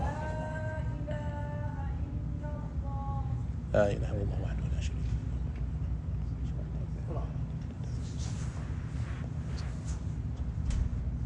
رضيت بالله ربا وبالإسلام دينا. So, the short answer, you have some things that would make you believe that setting an alarm is wajib, because you have an alarm, and praying Fajr on time is wajib, and anything that you can't do the wajib unless you do this is also wajib. You can't go to the masjid unless you leave your house, right? Is leaving your house wajib? Right now, just generally speaking, is leaving your house wajib? If I want to stay at home, can I stay at home? Yeah. But when I need to go pray in Jama'ah, leaving the house is wajib. Because I can't go to the Jama'ah unless I leave my house. Right? So somebody will make the same argument about the alarm. You have an alarm, you got to pray Fajr. You won't wake up without an alarm. Therefore, you got to set an alarm. Other people will say, no, the Prophet never commanded anybody to do such a thing. They could have hired somebody to wake them. The wife, he could have commanded the wife to wake up her husband, but he didn't do so. He just told the Safwan ibn Mu'attal, when you get up, pray. But at the same point in time, the Prophet ﷺ used to take precautions to make sure that he would get up on time, like sleeping after Isha, not talking after Isha. You see what I'm saying? Bilal would come and wake him up. You see what I'm saying? Because after he prayed the night prayer, he would lay back down, and then Bilal would come and get him. Right? So in this circumstance, this is what we always talk about. Worship Allah with sincerity. Did you go to bed with the niyyah to get up on time? Well, yes, but Did you take any precautions to get up on time? Sometimes I know myself, if I sleep, I'm going to sleep over. I'm going to be oversleeping. So I'm not. Do you know that? This is what I'm saying. Most likely. Well, I understand what you're saying. But I can guarantee you, I can almost guarantee you, and I say a guarantee, like I can almost guarantee you because I'm the same way. You'll wake up. But you'll wake up and go back to sleep. Wallahi, I can almost guarantee that if you make the intention to get up and you take precautions to get up, no matter how much time was there, whether it was an hour, 2 hours, 5 hours, 8 hours, I can almost guarantee that you'll get up. Your alarm will go off. And that's the moment where the decision needs to be made. You've gotten up. Allah did what you requested. You made the niyyah to get up. You set the alarm to get up. Allah gave you back your soul so you could get up. And you got up. And then you had to make that decision. Do I actually get from under this nice cover and go put this cold water on my hand? Do I say, Alhamdulillah, alladhi ahyana ba'dama amatana wa ilayhi nushur, go to the toilet, make wudu, pray 2 raka'at to make sure I get up? Or do I say, Laylun alayka tawilun farqud? You got a long night. You got 10 more minutes. You got 15 more minutes. And wallahi, I can, like, I'm when I read the hadith of Safwan ibn Mu'attal, I was like, Alhamdulillah, right? Because my family is a group of people known for that. We oversleep. But did I do it with sincerity or not? Did I make the intention? Like when you lay down, do you tell yourself, you know you're not getting up for Fajr? Well, whatever, I just pray when I get up. That's haram. Or do you say, inshallah, I'm going to get up for Fajr on time. Inshallah, Allah, give me back my soul. I wake up for Fajr on time. Inshallah. Not say, because obviously saying the intention is wrong, right? But you make your niyyah and you lay down. I can almost guarantee that when the time for Fajr comes, your eyes are going to open. And I can definitely guarantee, this is not even an almost, this is a definitely guarantee, that if you follow the sunnah of make the dua when you wake up, go make wudu, and go pray 2 raka'at, you'll be up. I my entire life, and when I was in 7th and 8th grade in high school, I never went to my first period class. 8 o'clock class, the whole year, never been there. Sleep. I still have dreams about it to this day where, like, I don't know where the classroom is. I don't know my teacher. I didn't do any of the work because the entirety of the year, I never made it to that first period class. I don't take jobs where you have to be up at 6, 7 o'clock in the morning because I'm going to get fired. Right? But this last year I took the job at school. Right? I'm like, man, this is going to be a problem. Like, I can get up and pray Fajr. Alhamdulillah. But you want me to be up after that? Like, I get up, pray Fajr, rak'atain, afallahu anna, right? But now I got to get up and stay up and be up? That's slop. And I don't go to bed till 1 o'clock, 2 o'clock. And I got to get a summertime, 4 o'clock, got to get up and pray Fajr. And then you can't go back to sleep after Fajr. Because if you go back to sleep after Fajr, you're not getting up till 10. Right? Because you're going to get that nice after Fajr sleep, that bad after Fajr sleep, right? But once I started practicing, like, because in this circumstance, I need to get up to be able to get to school on time and things like that. And I start practicing this hadith, I get up now. If I go to bed at 4 o'clock, I'll get up at 4:50, right? So the sincerity is a thing. If you're sincere and you set your alarm and you make the intention, you'll get up. And if you don't, then what? I'm fine. If your alarm doesn't go off, or you don't hear the alarm, or you don't have an alarm, or you forgot to set your alarm. You see what I'm saying? But you told yourself you were going to get up for Fajr, and you don't. Alhamdulillah. But the issue is the person who knows they're like, I'm going to watch this trick I'm going to pull. I'm going to stay up until 3 o'clock. And when I get ready to lay on the side and I make that dua, right? اللهم أسلمت وجهي إليك وفوضت أمري إليك وألجأت ظهري إليك رغبة ورهبة إليك لا ملجأ ولا منجا منك إليك. And I get ready to go to bed and I tell myself, because wallah, you're near, you can't trick Allah. And it's very hard to even trick yourself. You know in your mind, yeah, I'm not getting up for Fajr. You know, you tell you, we have the billah, right? You know in your mind if you told yourself, yeah, I'm not getting up for Fajr. Or if you told yourself, regardless of whatever, I'm going to get up for Fajr. If you tell yourself, regardless of whatever, I'm going to get up for Fajr, you'll get up for Fajr. Yeah, for sure. Now, the question after that is, what do you do when you get up for Fajr? And that's the hardest part. Allah giving you your soul back, you ain't got no control. That's the easy part. Allah giving you your soul back, you got it. That alarm goes off and your eyes hit that phone and you got that split-second decision. 5 minutes. 2 hours. Or that, and ain't nothing, the heaviest thing that I've ever lifted was a comfortable blanket.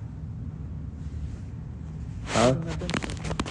Harder than 100, 200, 300 pound bench press. In the winter, when it's cold, and you gotta move that blanket over, cold water. But this is why, like, learning the Salaf, it gives you a sense of comfort. Did the Salaf ever have to complain about how cold it was at Fajr time? And I wish the Mu'adhin would say, Salatu fi rihalikum. During the Battle of Khaybar, it was a cold, windy morning. And I wish the Mu'adhin would say, As-salatu fi rihalikum. Pray at home. And then he said, As-salatu fi rihalikum. Allahu Akbar. Because it's cold. Right? People, they don't think like the Sahaba were people. The Prophet ﷺ, he said, who's going to go run over there and get some information from the enemy for us? Everybody looking around like, you going? This is the Prophet ﷺ, Muhammad ﷺ, asking the Sahaba, Abu Bakr, Umar, Uthman, Ali, who's going to run over to the enemy and get us some information? And they're freezing cold. The Battle of Khaybar, they're freezing, Khandaq, Ahzab, they're freezing cold at night. Who's going to run over there and get some information for us? Who's going to spy on the enemy for us? You going? You go?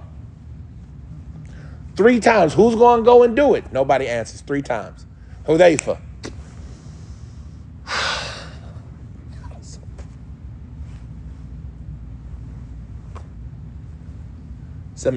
That's the difference. We all think the same. Do I gotta go? I'm Abu Bakr. Want me to go? But there was no choice except to do what? Obey the Prophet. Given a blanket? Huh? Was he given like a blanket or a cloak? You gotta sneak over there and don't let nobody see you. Did you hear about the cloak or something? Abu Hurairah, the Buddha. Wait. Oh, And to the other camp. I don't know. Maybe, perhaps. he put it on, it was warm. And then or not, no, not the blanket. Yeah, the blanket. It's cold. Yeah. But when he went over, he got all warm and stuff. Because when you follow the Prophet, what's gonna happen? You know, It's gonna work out. and then he had to take them off. If you follow the Prophet, it's gonna work out. It's gonna work out. You're gonna, but it's liyabluwakum. Are you sincere or not? أفحسب الناس أن يتركوا أن يقولوا آمنا وهم لا يفتنون ولقد فتنا الذين من قبلهم فليعلمن الله الذين صدقوا وليعلمن نسأل الله أن يجعلنا من الذين هم الصادقون الصديقون. But the good news is that a little bit of sincerity goes a long way. A little bit. Well, I think about the Ashab al-Kahf. Not in the Quran, Ashab al-Kahf. Those 3 that the cave closed in on them. Oh, yeah. Right? وَتَوَصَّلُوا بِصَالِحِ أَعْمَالِهِمْ. Right? Make for yourself that action. That action that if you were trapped in the cave, you can say, I did this for Allah. Battle Badr. Huh? The Battle of Badr. What was that one Sahabi? He had written to Quraysh that they were. No, that's not Badr. No, That's he was from the people. yeah, he was from the Ibn Balta'a.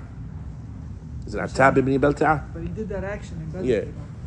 Right, exactly. وَمَا يُدْرِيكَ أَنَّ اللَّهَ طَلَعَ عَلَى أَهْلِ بَدْرٍ فَقَدْ افْعَلُوا مَا شِئْتُمْ فَقَدْ غَفَرْتُ لَكَ. Yeah. Have for yourself those acts of worship that are sincerely for Allah. Would Abu Hurairah have a bag or something in the food? Huh? Were you saying that? No, Abu Hurairah had the burda. He had the cloak. The cloak of Abu Hurairah. The Prophet said, who will spread out for me their garment until I'm done giving my hadith, and then wrap themselves up in the garment. They'll never forget anything ever. Did you hear about him having like A bag where he would do dhikr out of it? No. He would grab a date or something, but he can't look at it or something. And he would always be able to have. Oh, that, so. You know what I'm talking about? I don't know what you're talking about, but there are examples of that in the Sunnah. But 9 times out of 10, are you trying to say that continued on for the rest of his life? Until he lost it. That sounds like khurafa. What's going on? Falsities, lies. So there are examples where the Prophet, it sounds like it, I don't know, but it sounds like it, meaning I don't see Abu Hurairah walking around with a bag his entire life because he was still poor after the Prophet died, sallallahu alaihi wasallam. He was still poor. That's what I'm saying. He was still poor after the Prophet died, sallallahu alaihi wasallam. He still would go hungry and seize from hunger after the Prophet died, sallallahu alaihi wasallam. Right? So if he had this bag of dates, would he have been hungry? Lost it. He lost it when? From what I heard, from what I remember. Right, that sounds like khurafa. But there are examples like that. The Prophet said if Hajar,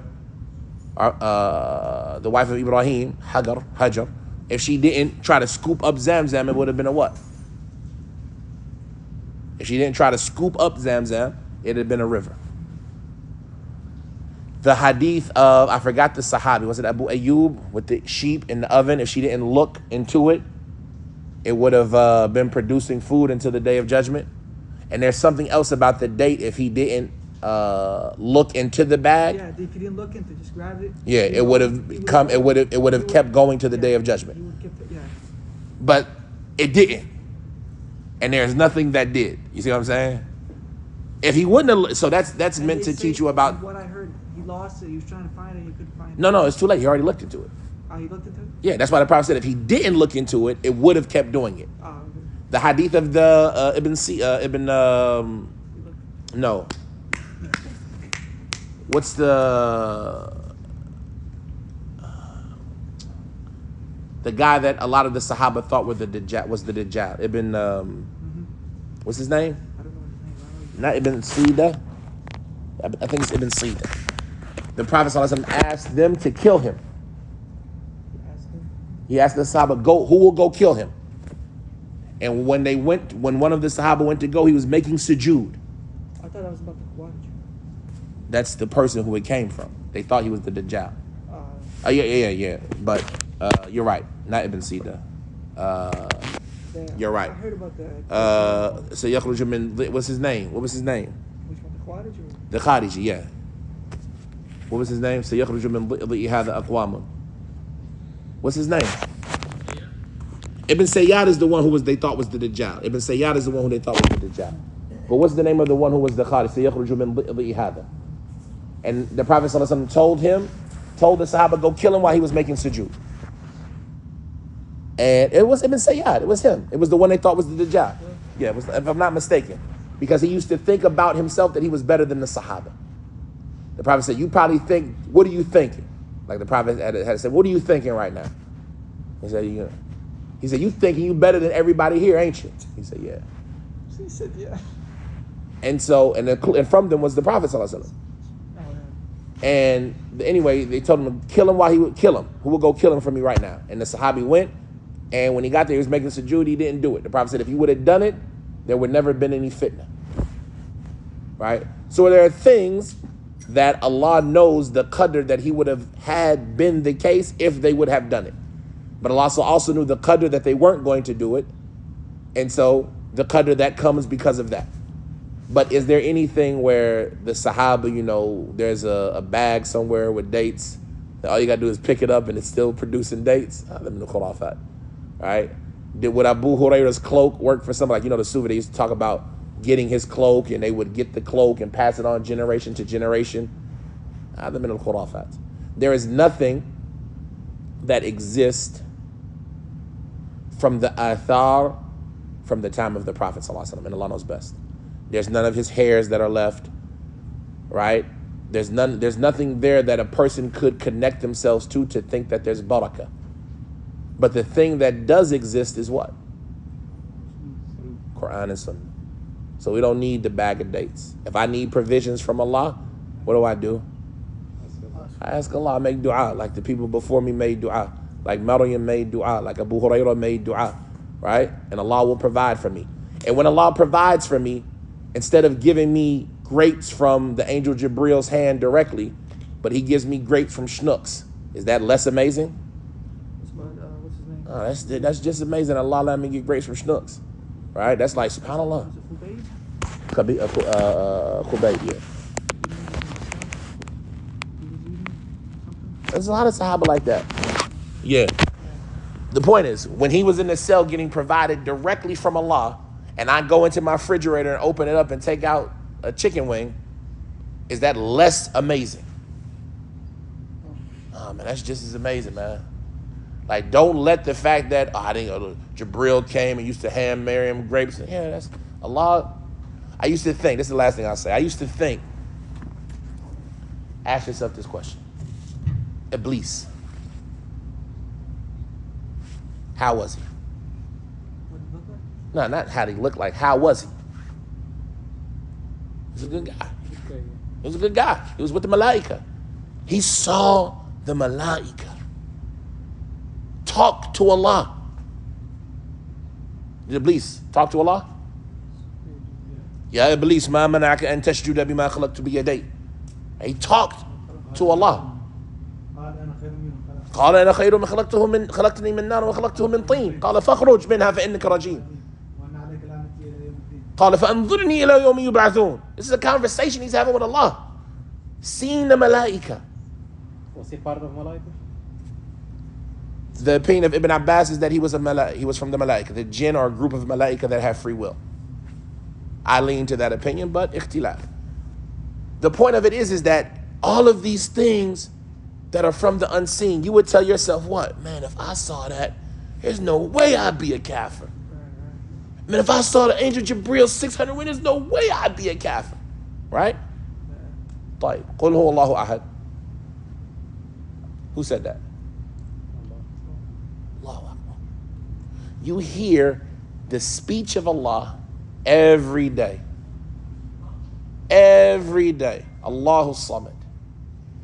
The sunnah of the Prophet ﷺ. Who did those actions?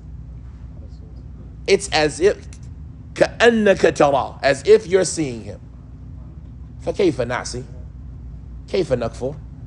Is what we experience, and don't get me wrong, of course there's darajat, but is what we experience out of amazing to where it's just adi, to where it's like, okay, I got an excuse to commit kufr because I didn't hear Allah's voice. I hear Qul Huwallahu every day. I know the Prophet's sunnah. I believe it. That's why Imam Ali radiallahu ta'ala anhu, he said, if I was to see Jannah right now, it wouldn't increase my iman. And if I was to see the hellfire, it wouldn't increase my iman. I know they are real. I know them. What else can you tell me about them that is going to make me be like, oh, okay, yeah, now I believe. فننظر في أنفسنا. سبحانك اللهم وبحمدك. نسأل الله أن يقين.